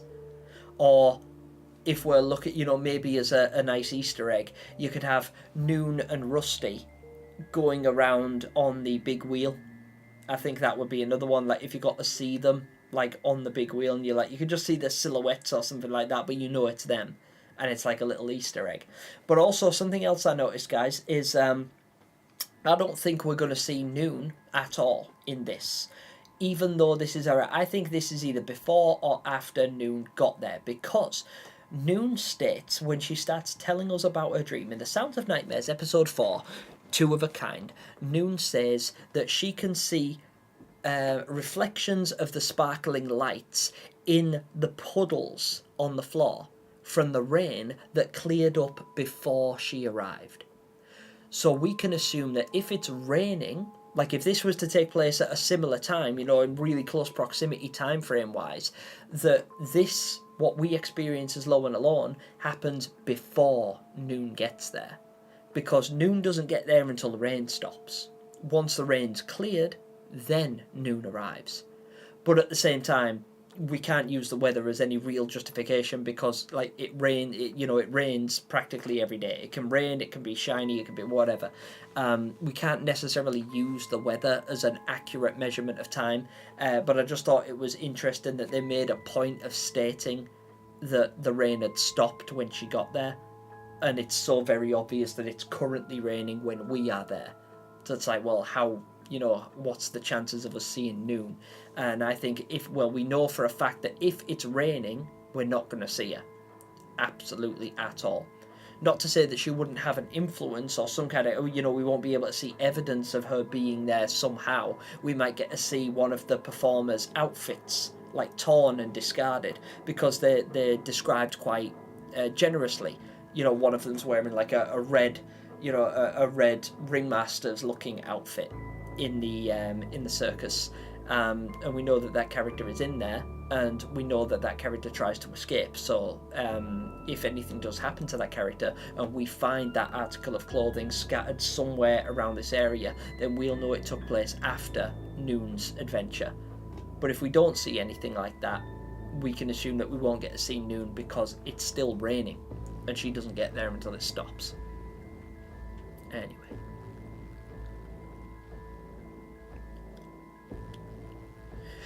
Yeah. So that is I can't say your name properly. I'm so sorry. Drago. I'm so sorry. Please tell me if I'm like how to pronounce your name. But yes, but you know how I mean, because I've got you highlighted on my screen at the moment. Yes, I am referring to the pictures. So like this kind of stuff, these patterns that you can see on the walls there that look like, you know, drawings. They're obviously coherent, you know, they all match, but I'm wondering like what they could be, what could they represent, if anything at all. You know, are they just far too obscure for us to make anything out of? Do they mean anything at all? Like, they probably don't. I just thought it was an interesting thing to look at and contemplate, but I can't see anything that really stands out as, ooh, this matters, you know? At least not yet. Let's see where... Oh, what? Plasma's cooking. It would be cool if the boss arena for the ringleader or showman was a mirror maze. Yeah, wouldn't it just? That was one of my earliest speculations, and I think a lot of people thought the same thing. A mirror maze, because with it being a carnival, you've all seen them like crazy mirror rooms, right? The rooms that are full of mirrors where you look really tall and really small. But you actually see one in the comics, like I've got there. It's a similar thing to that. But in a mirror maze, it's a little bit different because it's not just a series of funny mirrors. It's like you can't find the way out. You have to walk around with your arms in front of you because sometimes you can't tell because it takes away your field of depth. So you can't really see where you're going in a mirror maze. It's really hard to negotiate and find your way around. It's really, really cool. Teacher versus supervisor, who is more scary? I think the teacher, but saying that, I have to reserve judgment because I haven't been chased by the supervisor yet. So I don't know what will happen to my heart when she starts chasing me. But if it's anything even remotely close to the teacher, I think she's on par. Because I know the supervisor's chase theme is absolutely petrifying. Hey, Hazza, I see you there. I saw you. What's up, Hazza? How you doing? Welcome in. Hi, Xerox, I'm sorry I didn't get to say goodbye. I hope you were in there. I hope you're still here for me to say goodbye, and thank you for stopping in. Where's the Artbox? And now that you mention it, the scene of the man in the purple suit walking below low and alone, as in walking like a reanimated corpse, overly stiff and weird. Yeah, he's very erratic, isn't he? And he just looks so zombie-like. And it's like, this dude doesn't look particularly threatening. But he's not by himself. Even Noon says that, sitting next to him. She's like, he's like considerably, I can't remember exactly how she describes him, but he's like considerably less animated. He's just limp. So he's like non-threatening almost. So even though he's large and imposing and frightful to look at, without his dummy to give him life and animation, he's just a limp piece. Actually, Gem, one chapter name was leaked for the DLC, and I think we found out the second chapter is about to... Ooh. Alright then, Step. I'm going to be looking into that very, very shortly, actually. Gabriel VR, is the mirror the enemy, or is it the escape of the nowhere, or the spy? So, there is an entity, Gabriel. We believe that there is a creature that lurks within the mirror that is the true enemy, but it hasn't been revealed what it is. So we don't know what its deal is, we don't know what its motive is, we don't even know what it looks like. All we know is that it looks like black smoke, and that we are supposed to be afraid of it, and that our heroes are trying to escape from this like lurking, ever-present darkness. In the comics, we were privy to a monster called the Mirror Man that a lot of people have speculated is this creature, and it would stand to reason, but it just seems too obvious for a franchise that's this ambiguous. But they could very well just go with that. They could absolutely just go with that and be like, you know what, yeah, Mirror Man, that was a really popular enemy, let's put it in this. But people figured it out really quickly because most of us are super fans that have read the comics and played the games and studied the lore. So it's not a surprise to us, but it will be like a really nice surprise and a really cool throwback for the people that didn't see it coming. So we're not sure.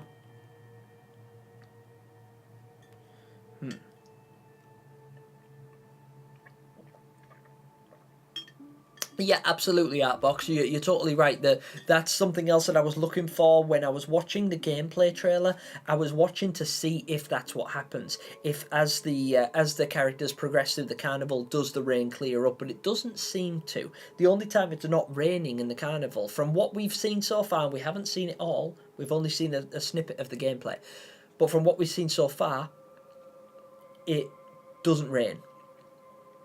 It continues to rain. It doesn't stop raining.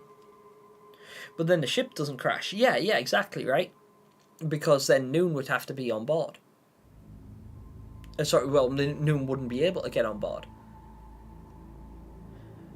But again, this could take place after. That could be a red herring. It's like, oh, well, Noon isn't here yet, so nothing will happen to the ship. But what if Noon's been and gone? It just happens to be raining again.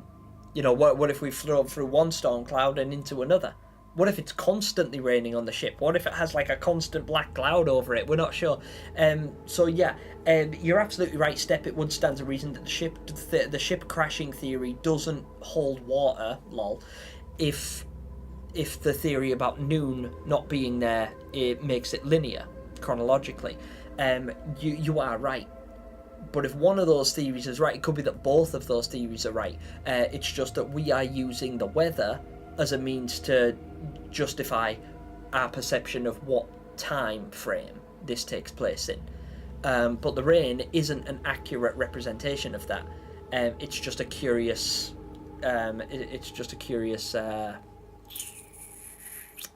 Thing. A curious parallel. Does Newton's not? Oh, I don't know. It's really hard to say. I wouldn't say so. I think they sound more like mono than anything. There's a really cool channel called Little Spooky Fox. Yes, I did see that one, and they made the janitor's bedroom and they made the library. I thought it was wonderful. I left a comment on it, actually, Hazza. If you go to Little Spooky Fox's channel and you watch that video of her building the janitor's room, I left a comment on that because I was inspired by it. I thought it was incredible. Her craftsmanship is par to none, and her creativity when coming, because you would think that she bought that diorama. You would think that she had to, have them 3D printed and designed, but she didn't. She handmade each and every aspect of that design, and it's absolutely incredible. I was blown away by it. Oh my god, I know where the second DLC chapter takes place. I hope you do.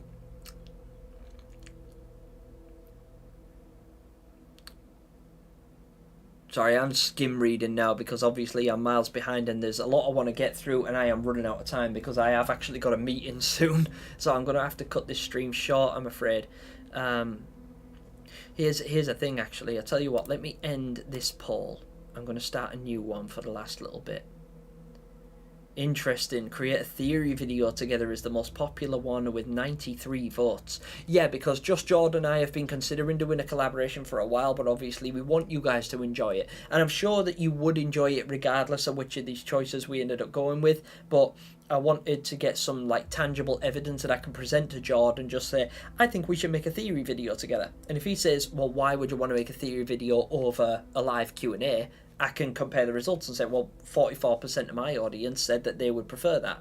And the majority of my audience are familiar with Just Jord, as you should be, because he's the inspiration for this channel. But I am just going to create a new poll. Start a new poll. And I'm just going to ask, should we continue this stream tomorrow? Yes or no? So I'll do it at the same time. So let's say I was to go live tomorrow night at about 6 or 7 o'clock UK time. So the same time as today. Because I would like to continue this and I would like to come back and spend more time with you guys. But obviously I don't do it very frequently. I don't live stream very often. I tend to make it a very rare occurrence, but there is a lot to cover, and there's so many of you guys that I want to talk to, and I want to hear everything you have to say, and obviously there's going to be loads to comb through. but I don't want to go live and, you know, take a day off work and do all of it, set all of this up and spend 2 hours streaming if nobody's going to turn up. Because if you guys won't be here, or you can't make it, or you're just not interested in seeing this go any further, then there's no point in me doing it. So obviously, if you want me to continue doing this tomorrow, please let me know, because if that's the case, I will make it happen.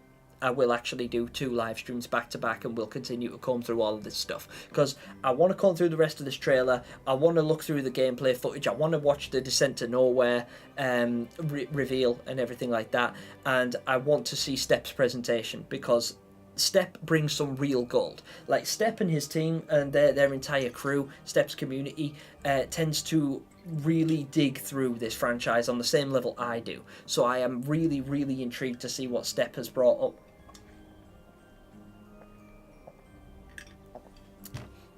Flashlight Girl and the Secret of the Maw could have left and walk up. Yes, absolutely, Plasmatic. Yeah, definitely could. It's like the Mirror Mambo show, considering Supermassive brought the monster baby into the game. Yeah, exactly. Gaius, it does seem like they're reusing some of the old concepts, which is something I like to do when I'm, well, like, trying to reinvent the wheel and bring out these speculative DLC videos. That's exactly what I do. So it does stand to reason. 7 p.m. please. Yeah, it would be about 7 p.m. Step, because that's about the time I'll be finished the gym and everything by then as well. I think I'll be able to be there. I hope so, ANH. Who TF said no. It's fine. Because that's the thing. That's the idea of the vote. You don't have to identify yourselves. It doesn't matter. If you want me to do it tomorrow, that's great. You know, it goes by the majority vote. If a couple of people vote no, that's entirely their prerogative, and I don't want anybody targeted or anyone to feel bad or anything like that. It's literally just to give me an idea so that I know whether or not it's going to be worth it, because I'm not going to, like, take the night off work and, like, get dressed and go to the gym and do all the, you know, set up all of my studio and turn on my lights and mess with the technical difficulties and set up a brand new stream if nobody's going to be here. So, so, you know, it's literally to give me an idea, that's all. Don't even worry about it. Hey, D-Slum, what's up? How you doing? Welcome to the stream. I hope you're doing all right. But yeah, if you would be so kind, guys, please cast your votes and let me know if you would like me to do this tomorrow as well. And of course, if you haven't already, please drop me a thumbs up if you've enjoyed any part of this stream so far, because it really does help me with the algorithm. I think we will be captured by the man in the purple suit, because at the end of the trailer it shows Lorna alone in the cage. Yeah, it does actually. Yeah, that's a very, very valid point. Hearing that from the left, hey, no worries, Step. Credit where it's due, man. Wallpaper could be a placeholder just to show off gameplay. Yes, I thought the same thing, because I just thought it was such a wasted opportunity for them to not include at least an Easter egg of some description, you know, something familiar in there. The wallpaper just seems so generic, it's almost like purposeless. Especially considering during this showcase, when they're passing through this area, the developers themselves, like Tim, in fact, it's Tim who says, so this gentleman here, Tim, he actually talks about the importance of set dressing and how they like to fill things into the backgrounds. And when he brings that up, it's at this point here where they're walking through an area, this area here. So just as they hit this area with the wallpapers in it, you get to see, he states the importance of that fact. Oh, there's so much to see. There's so much to see and so much to go through. I love this so much. I am so madly in love with this entire thing. It's crazy. Can't wait to play these games as well. That's going to be a lot of fun. But yeah, but thank you for voting, guys. I really appreciate that, just to give me an idea. Because obviously, I love doing these live streams. But given that I talk so much and there's so many of you to talk to, and we come in here kind of directionless, it takes me a long time to get to the meat of the situation. And for me to do like a full-blown live stream that would really let us cover all of this ground, I'd have to be live for like 6 hours. And I only really have 2-3 tops at a time. I'm actually going to have to close out any minute now, because I have a meeting in 20 minutes, so I'm not going to be able to do very much more. So, Step. Okay, I'll let you guys decide. Step, you decide for me, please, because obviously I do want to be going through your, and obviously you and your community have dedicated a certain amount of time and dedication to creating something for us to look at during this stream. So would you prefer that we look at your presentation now and come through it very, very quickly, or would you prefer we look at this image and deep dive on it a little bit more and do a bit of extra speculation and save your save your, I keep calling it a slideshow, your Canva presentation, and save that for next time, but spend extra long on it, because I've got a feeling you've come up with some really good stuff that I'm going to want to discuss at length, and I would hate to rush through it. So let me know, Step, please, if you would decide, what would you rather do? Would you rather do your presentation today, right here, right now, rush through it in the next 10 to 15 minutes, or would you rather we spend the next 10 to 20 minutes, 15-20 minutes or so, studying this image here and giving some speculations, and then go into your Canva presentation in real depth next time? What do you think? I want to let Step decide on that, because obviously him and his community have put a whole lot into this presentation. I would really like to see, and I'd really like to show it the respect it deserves, along with Step and his community who've dedicated so much time and effort to that for us. Top of the Little Nightmare 3 mirror even looks like head of the Mirror Man. Yeah, kind of does, doesn't it? Yeah, because he doesn't have a face. The Mirror Man has like a very distinguished body, you know, even going so far as to have like a bow tie and like a nice button-up like a suit shirt, but his head is just a mass of tentacles and like garbage.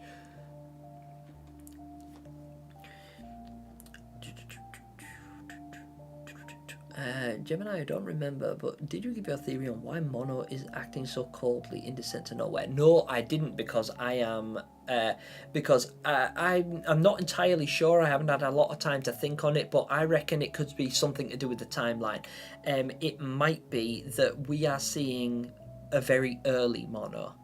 And I think that it could very well be, like you said, actually, I think it could be something to do with the fact that he's experiencing like a survivor's guilt. Maybe something happens to to Hush, that Mono, like, he like blames himself. Maybe it is Mono's fault. Maybe that's why he's so stoic when it comes to rescuing Six, because he's like, I absolutely will not go through that again. I think your theory is the best one so far. I'll look into it a little bit more on my own end and see if I can come up with anything that is entirely my own, but right now I think that you have the best theory regarding that. Alex, what locations do you think the last two chapters of Little Nightmares 2 will play? Yeah, Step. I do have a deep dive on that image in the presentation, actually, but a lot more. Oh, good, okay. Well, in that case, Step, we'll just go through this then, and then when it comes to the next stream, which will be tomorrow at 7 o'clock, due to popular vote, we'll go through yours in the presentation. I got diving tomorrow, but I'll be back in time. Oh, good. As long as you'll be here, Step. As long as you'll be here in time, because I'd hate to go through your presentation that you and your community have spent so much time putting together for us, for you to miss it. I'd really like you to see that. But look at this image, guys. Let's take a little look at this image. I'm absolutely burning up in here as well, by the way. I like the heat, but it is uncomfortably warm. There are a couple of points of note in this.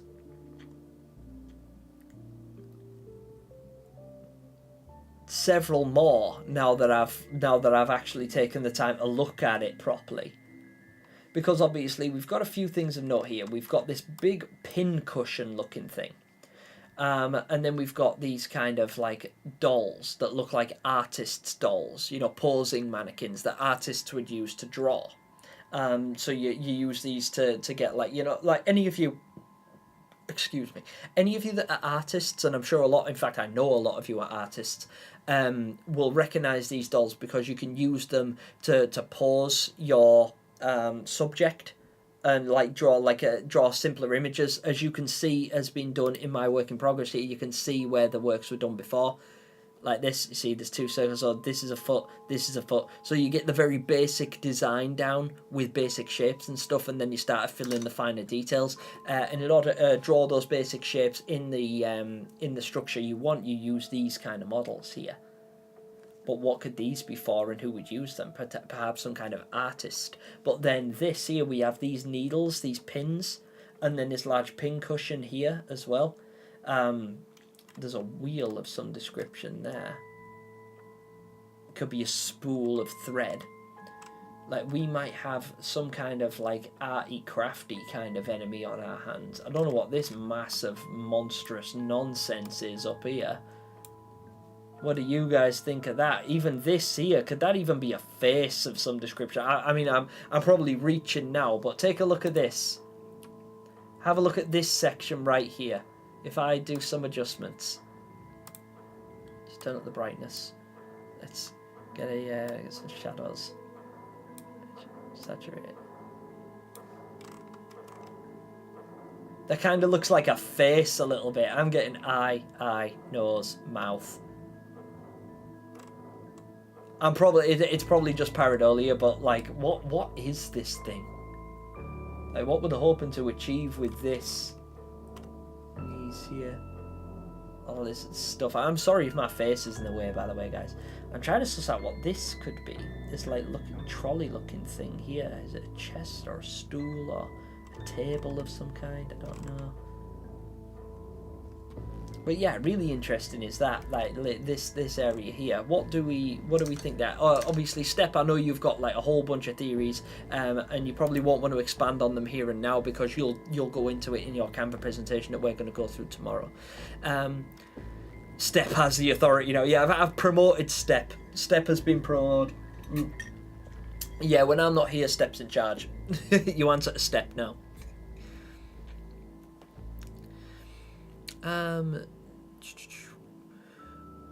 What if we end up in the Pale City at one point? That would be really cool. At the end of the Friendship trailer, I think Lo and Alone seem to end up. It does look like a hospital bed. I thought that exactly the same. Yeah, I thought that was interesting. Gemini, do you have any advice on making Little Nightmares content? I would love to make Little Nightmares content, but I'm not great at theories or editing. As far as content goes, you can make anything. The beauty of Little Nightmares is it's hyper ambiguous by design. It's intentionally ludicrous. So the beauty of Little Nightmares is if you like, I can theorize anything, literally anything. Like I can substantiate in like by some stretch that this character in the mirror is 6. It's implied that it's alone, right? It's implied that it's alone because the entire adventure takes place with Lo and Alone, and we can speculate that the DLC will separate our characters. So we will have an additional DLC, but you only get one per character. So for this one, with the ocean and the lighthouse and these buildings out here and everything like that, you have to play as Lo. You have to play as Lo. But if you play as Alone, you end up on the opposite side of the mirror. You lose Lo, and you end up on this side, and you have to deal with whatever creature uses these materials here. Like, could be a seamstress or an artist or a designer of some description might utilize these kind of tools over this way. But that, given its given its shape and everything, that could be 6 for all we know. Like, because this looks kind of like the raincoat. It looks like thin legs protruded from underneath a dress of some description, or the bottom of a raincoat, further substantiated by the size of this head here. That doesn't look like Alone's head, that looks like 6's head. But again, we're not really sure. And we don't know that this could be 6 doing a mono. Like, she could have grabbed him, I'll save you. Not. And then she lets him go, and we get deja vu, and she drops him into this abyss here. Also, something else, so you guys, real quick, Step, please will you DM me the presentation if you could. That would be brilliant. The one on the left is called The Backstage. Almost looks like a ballet. Yes, it does, doesn't it? It looks very much like a very performative arts kind of thing. It could even be the backstage of the... Oh. She finds outfits. Noon finds outfits, doesn't she? She finds a chest. Guys, Noon in The Sounds of Nightmares finds a chest that she describes to be full of outfits. Outfits that would be created presumably by a costume designer, a seamstress that would require models or mannequins to design them around, and a series of pins of fabric with which to make said costumes. Could this be that area? Could this be what we're going to experience? Could we be getting another part of The Sounds of Nightmares in this area? Might that be what we see? Do you guys remember the reference? Do you get what I'm referring to? Please let me know. Could this be Noon? Oh my days! Could the mannequins in the background belong to the lady from the 6th episode of The Sounds of Nightmare? Yeah, you see. That's not to say this is canon. Like I said, I'm not saying, oh my god, what a revelation, I'm absolutely right. I might be miles out. Absolutely miles out, and I probably am. I'm just like going by what I saw and what I can link to existing canon. What do you guys think about what I just said? Bro found the Blues Clue. Sit down in a thinking chair and think. Oh, I like that. Ooh, my mind is absolutely on fire.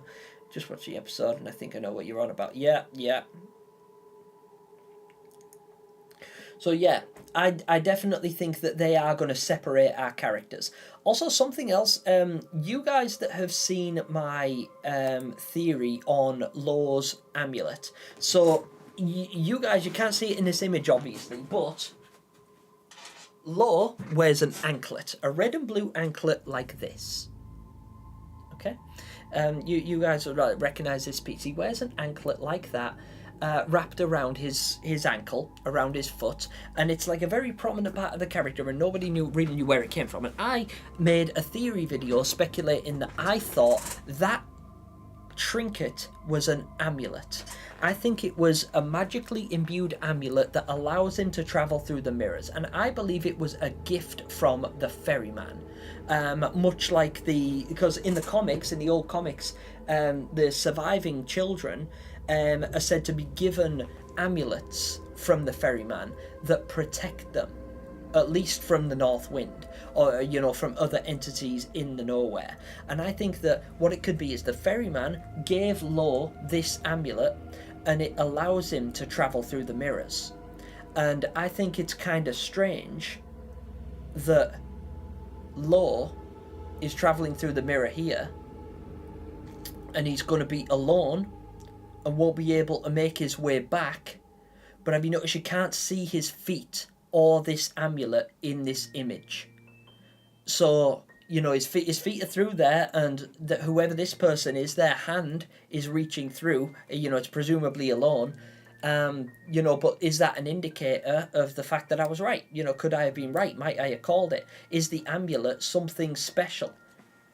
Or am I just grasping at straws? Obviously, I go on to substantiate that theory with a lot more evidence with regard to my background in jewellery and the thoughts I've had about his telekinesis, his teleportation powers and things like that, and his traversal through the mirrors.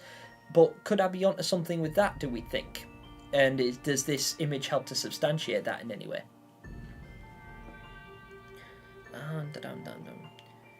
You're not insane. There is another hand reaching out to Law. Yes, there is. There absolutely is. There is a hand here. And we don't know whose hand that is, because that could be, like, it could be green, it could be yellow, it could be anybody's hand. This looks like 6, but, obviously it's implied that it's alone, because we see Law and Alone travelling together, and we know that 6 isn't a thing, but, this, how do we know this isn't 6? How do we know this isn't the girl in the yellow raincoat? How do we know this isn't anybody else? This could be a completely unrelated character for all we know. And I know that we're probably clutching here, and it's probably just copium because I really want to see 6, but I can't be the only one that sees that. And also, we haven't discussed this side. So I think this is the side that Law will get caught up in. Oh, excuse me. And I think it's going to culminate in this lighthouse area here. I think this will be his like nexus point and his means to meet back up with Alone. Sorry. Oh, there's so much to consider. POV Roger getting the arm starts making up.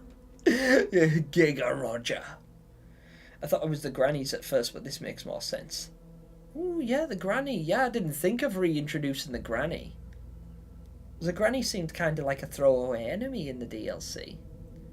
If Law has one, which would Alone's be, unless she doesn't have one, and that's why the North Wind is chasing her. Yeah, exactly. Like, this is the thing. It could even be Bookworm, and I've speculated this as well, that one of them, presumably Alone, is the ferryman. Like, maybe, because notice how we saw something really early in the game, and it could be like, what if this happened? What if I'm right about the ship crashing, or the monster baby killing one of them in the early stages of the game? But then when the characters wake up, they wake up together. And it's like, well, oh, great, we survived, we're fine. But what if they didn't? What if only one of them survived? And the other one is the ferryman in disguise, because the ferryman has been known to do that. The ferryman has been known to take form of the person who you care about and accompany you on an adventure. And simulate them so effectively that you truly believe that he's them, because obviously he's able to look into their mind and simulate and mimic their personality perfectly. He's able to do that. What's to say that one of these characters doesn't die in the very early stages of the game, and then during a cutscene, we pass out, it fades to black, and then when we wake up, we're still together and everything's fine. But then by the time we get to the end of the game, Law can leave.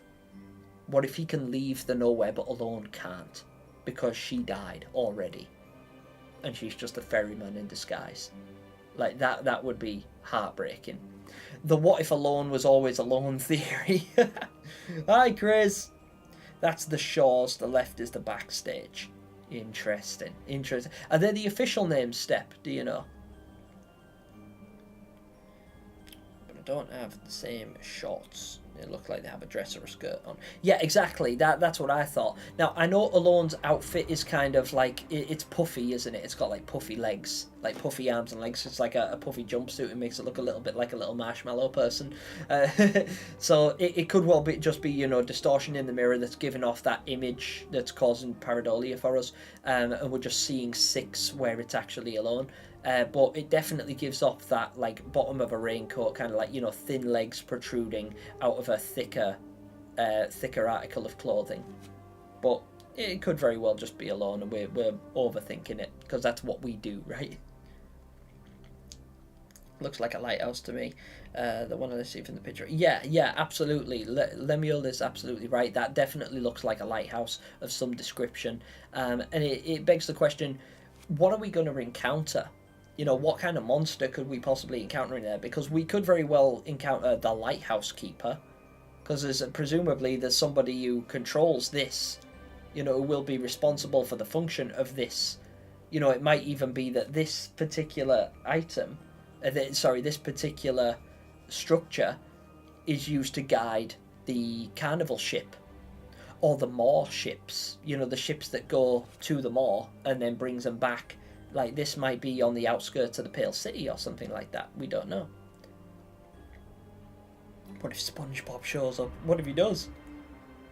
Oh, Morbinus, I am so sorry. You're finally home and can enjoy the stream. We're literally just wrapping it up. I was literally just going to say I've been streaming for the better part 2.5 hours now. But good news, we are going to continue this tomorrow, because Step has a Canva presentation that's going to cover this largely in depth. I'm going to do a lot more thinking and speculation on this image, as well as the showcase and everything that was revealed therein. And I really hope you're able to join us at this time tomorrow. Well, it'll actually be 7 p.m. UK time tomorrow. So 2 hours ago today. But we'll still do we'll do another 2 to 3 hour stream. But for now, guys, I am sadly all out of time, because I really, really have to get to this meeting. So I'm going to end that poll there and have a little look. 97% of you guys decided yes, so 35 people. So if I can, if there's going to be, so there's 37 of you in chat at the moment, 35 votes, and 97% of which said you would join me tomorrow for a stream very similar to this one. So 7 p.m. UK time, tomorrow night, we're coming back and we're going to finish this. We're going to keep deep diving, we're going to keep exploring, and we're going to keep up with a bunch of theories. Who's going to see me tomorrow? If you're going to see me tomorrow, drop me a nice little eyeball in the chat, if you would be so kind. If you're going to be here tomorrow, let me see some eyeballs in the chat, if you please. Just to reaffirm what I'm seeing on my screen. Clamori is hyped, as am I.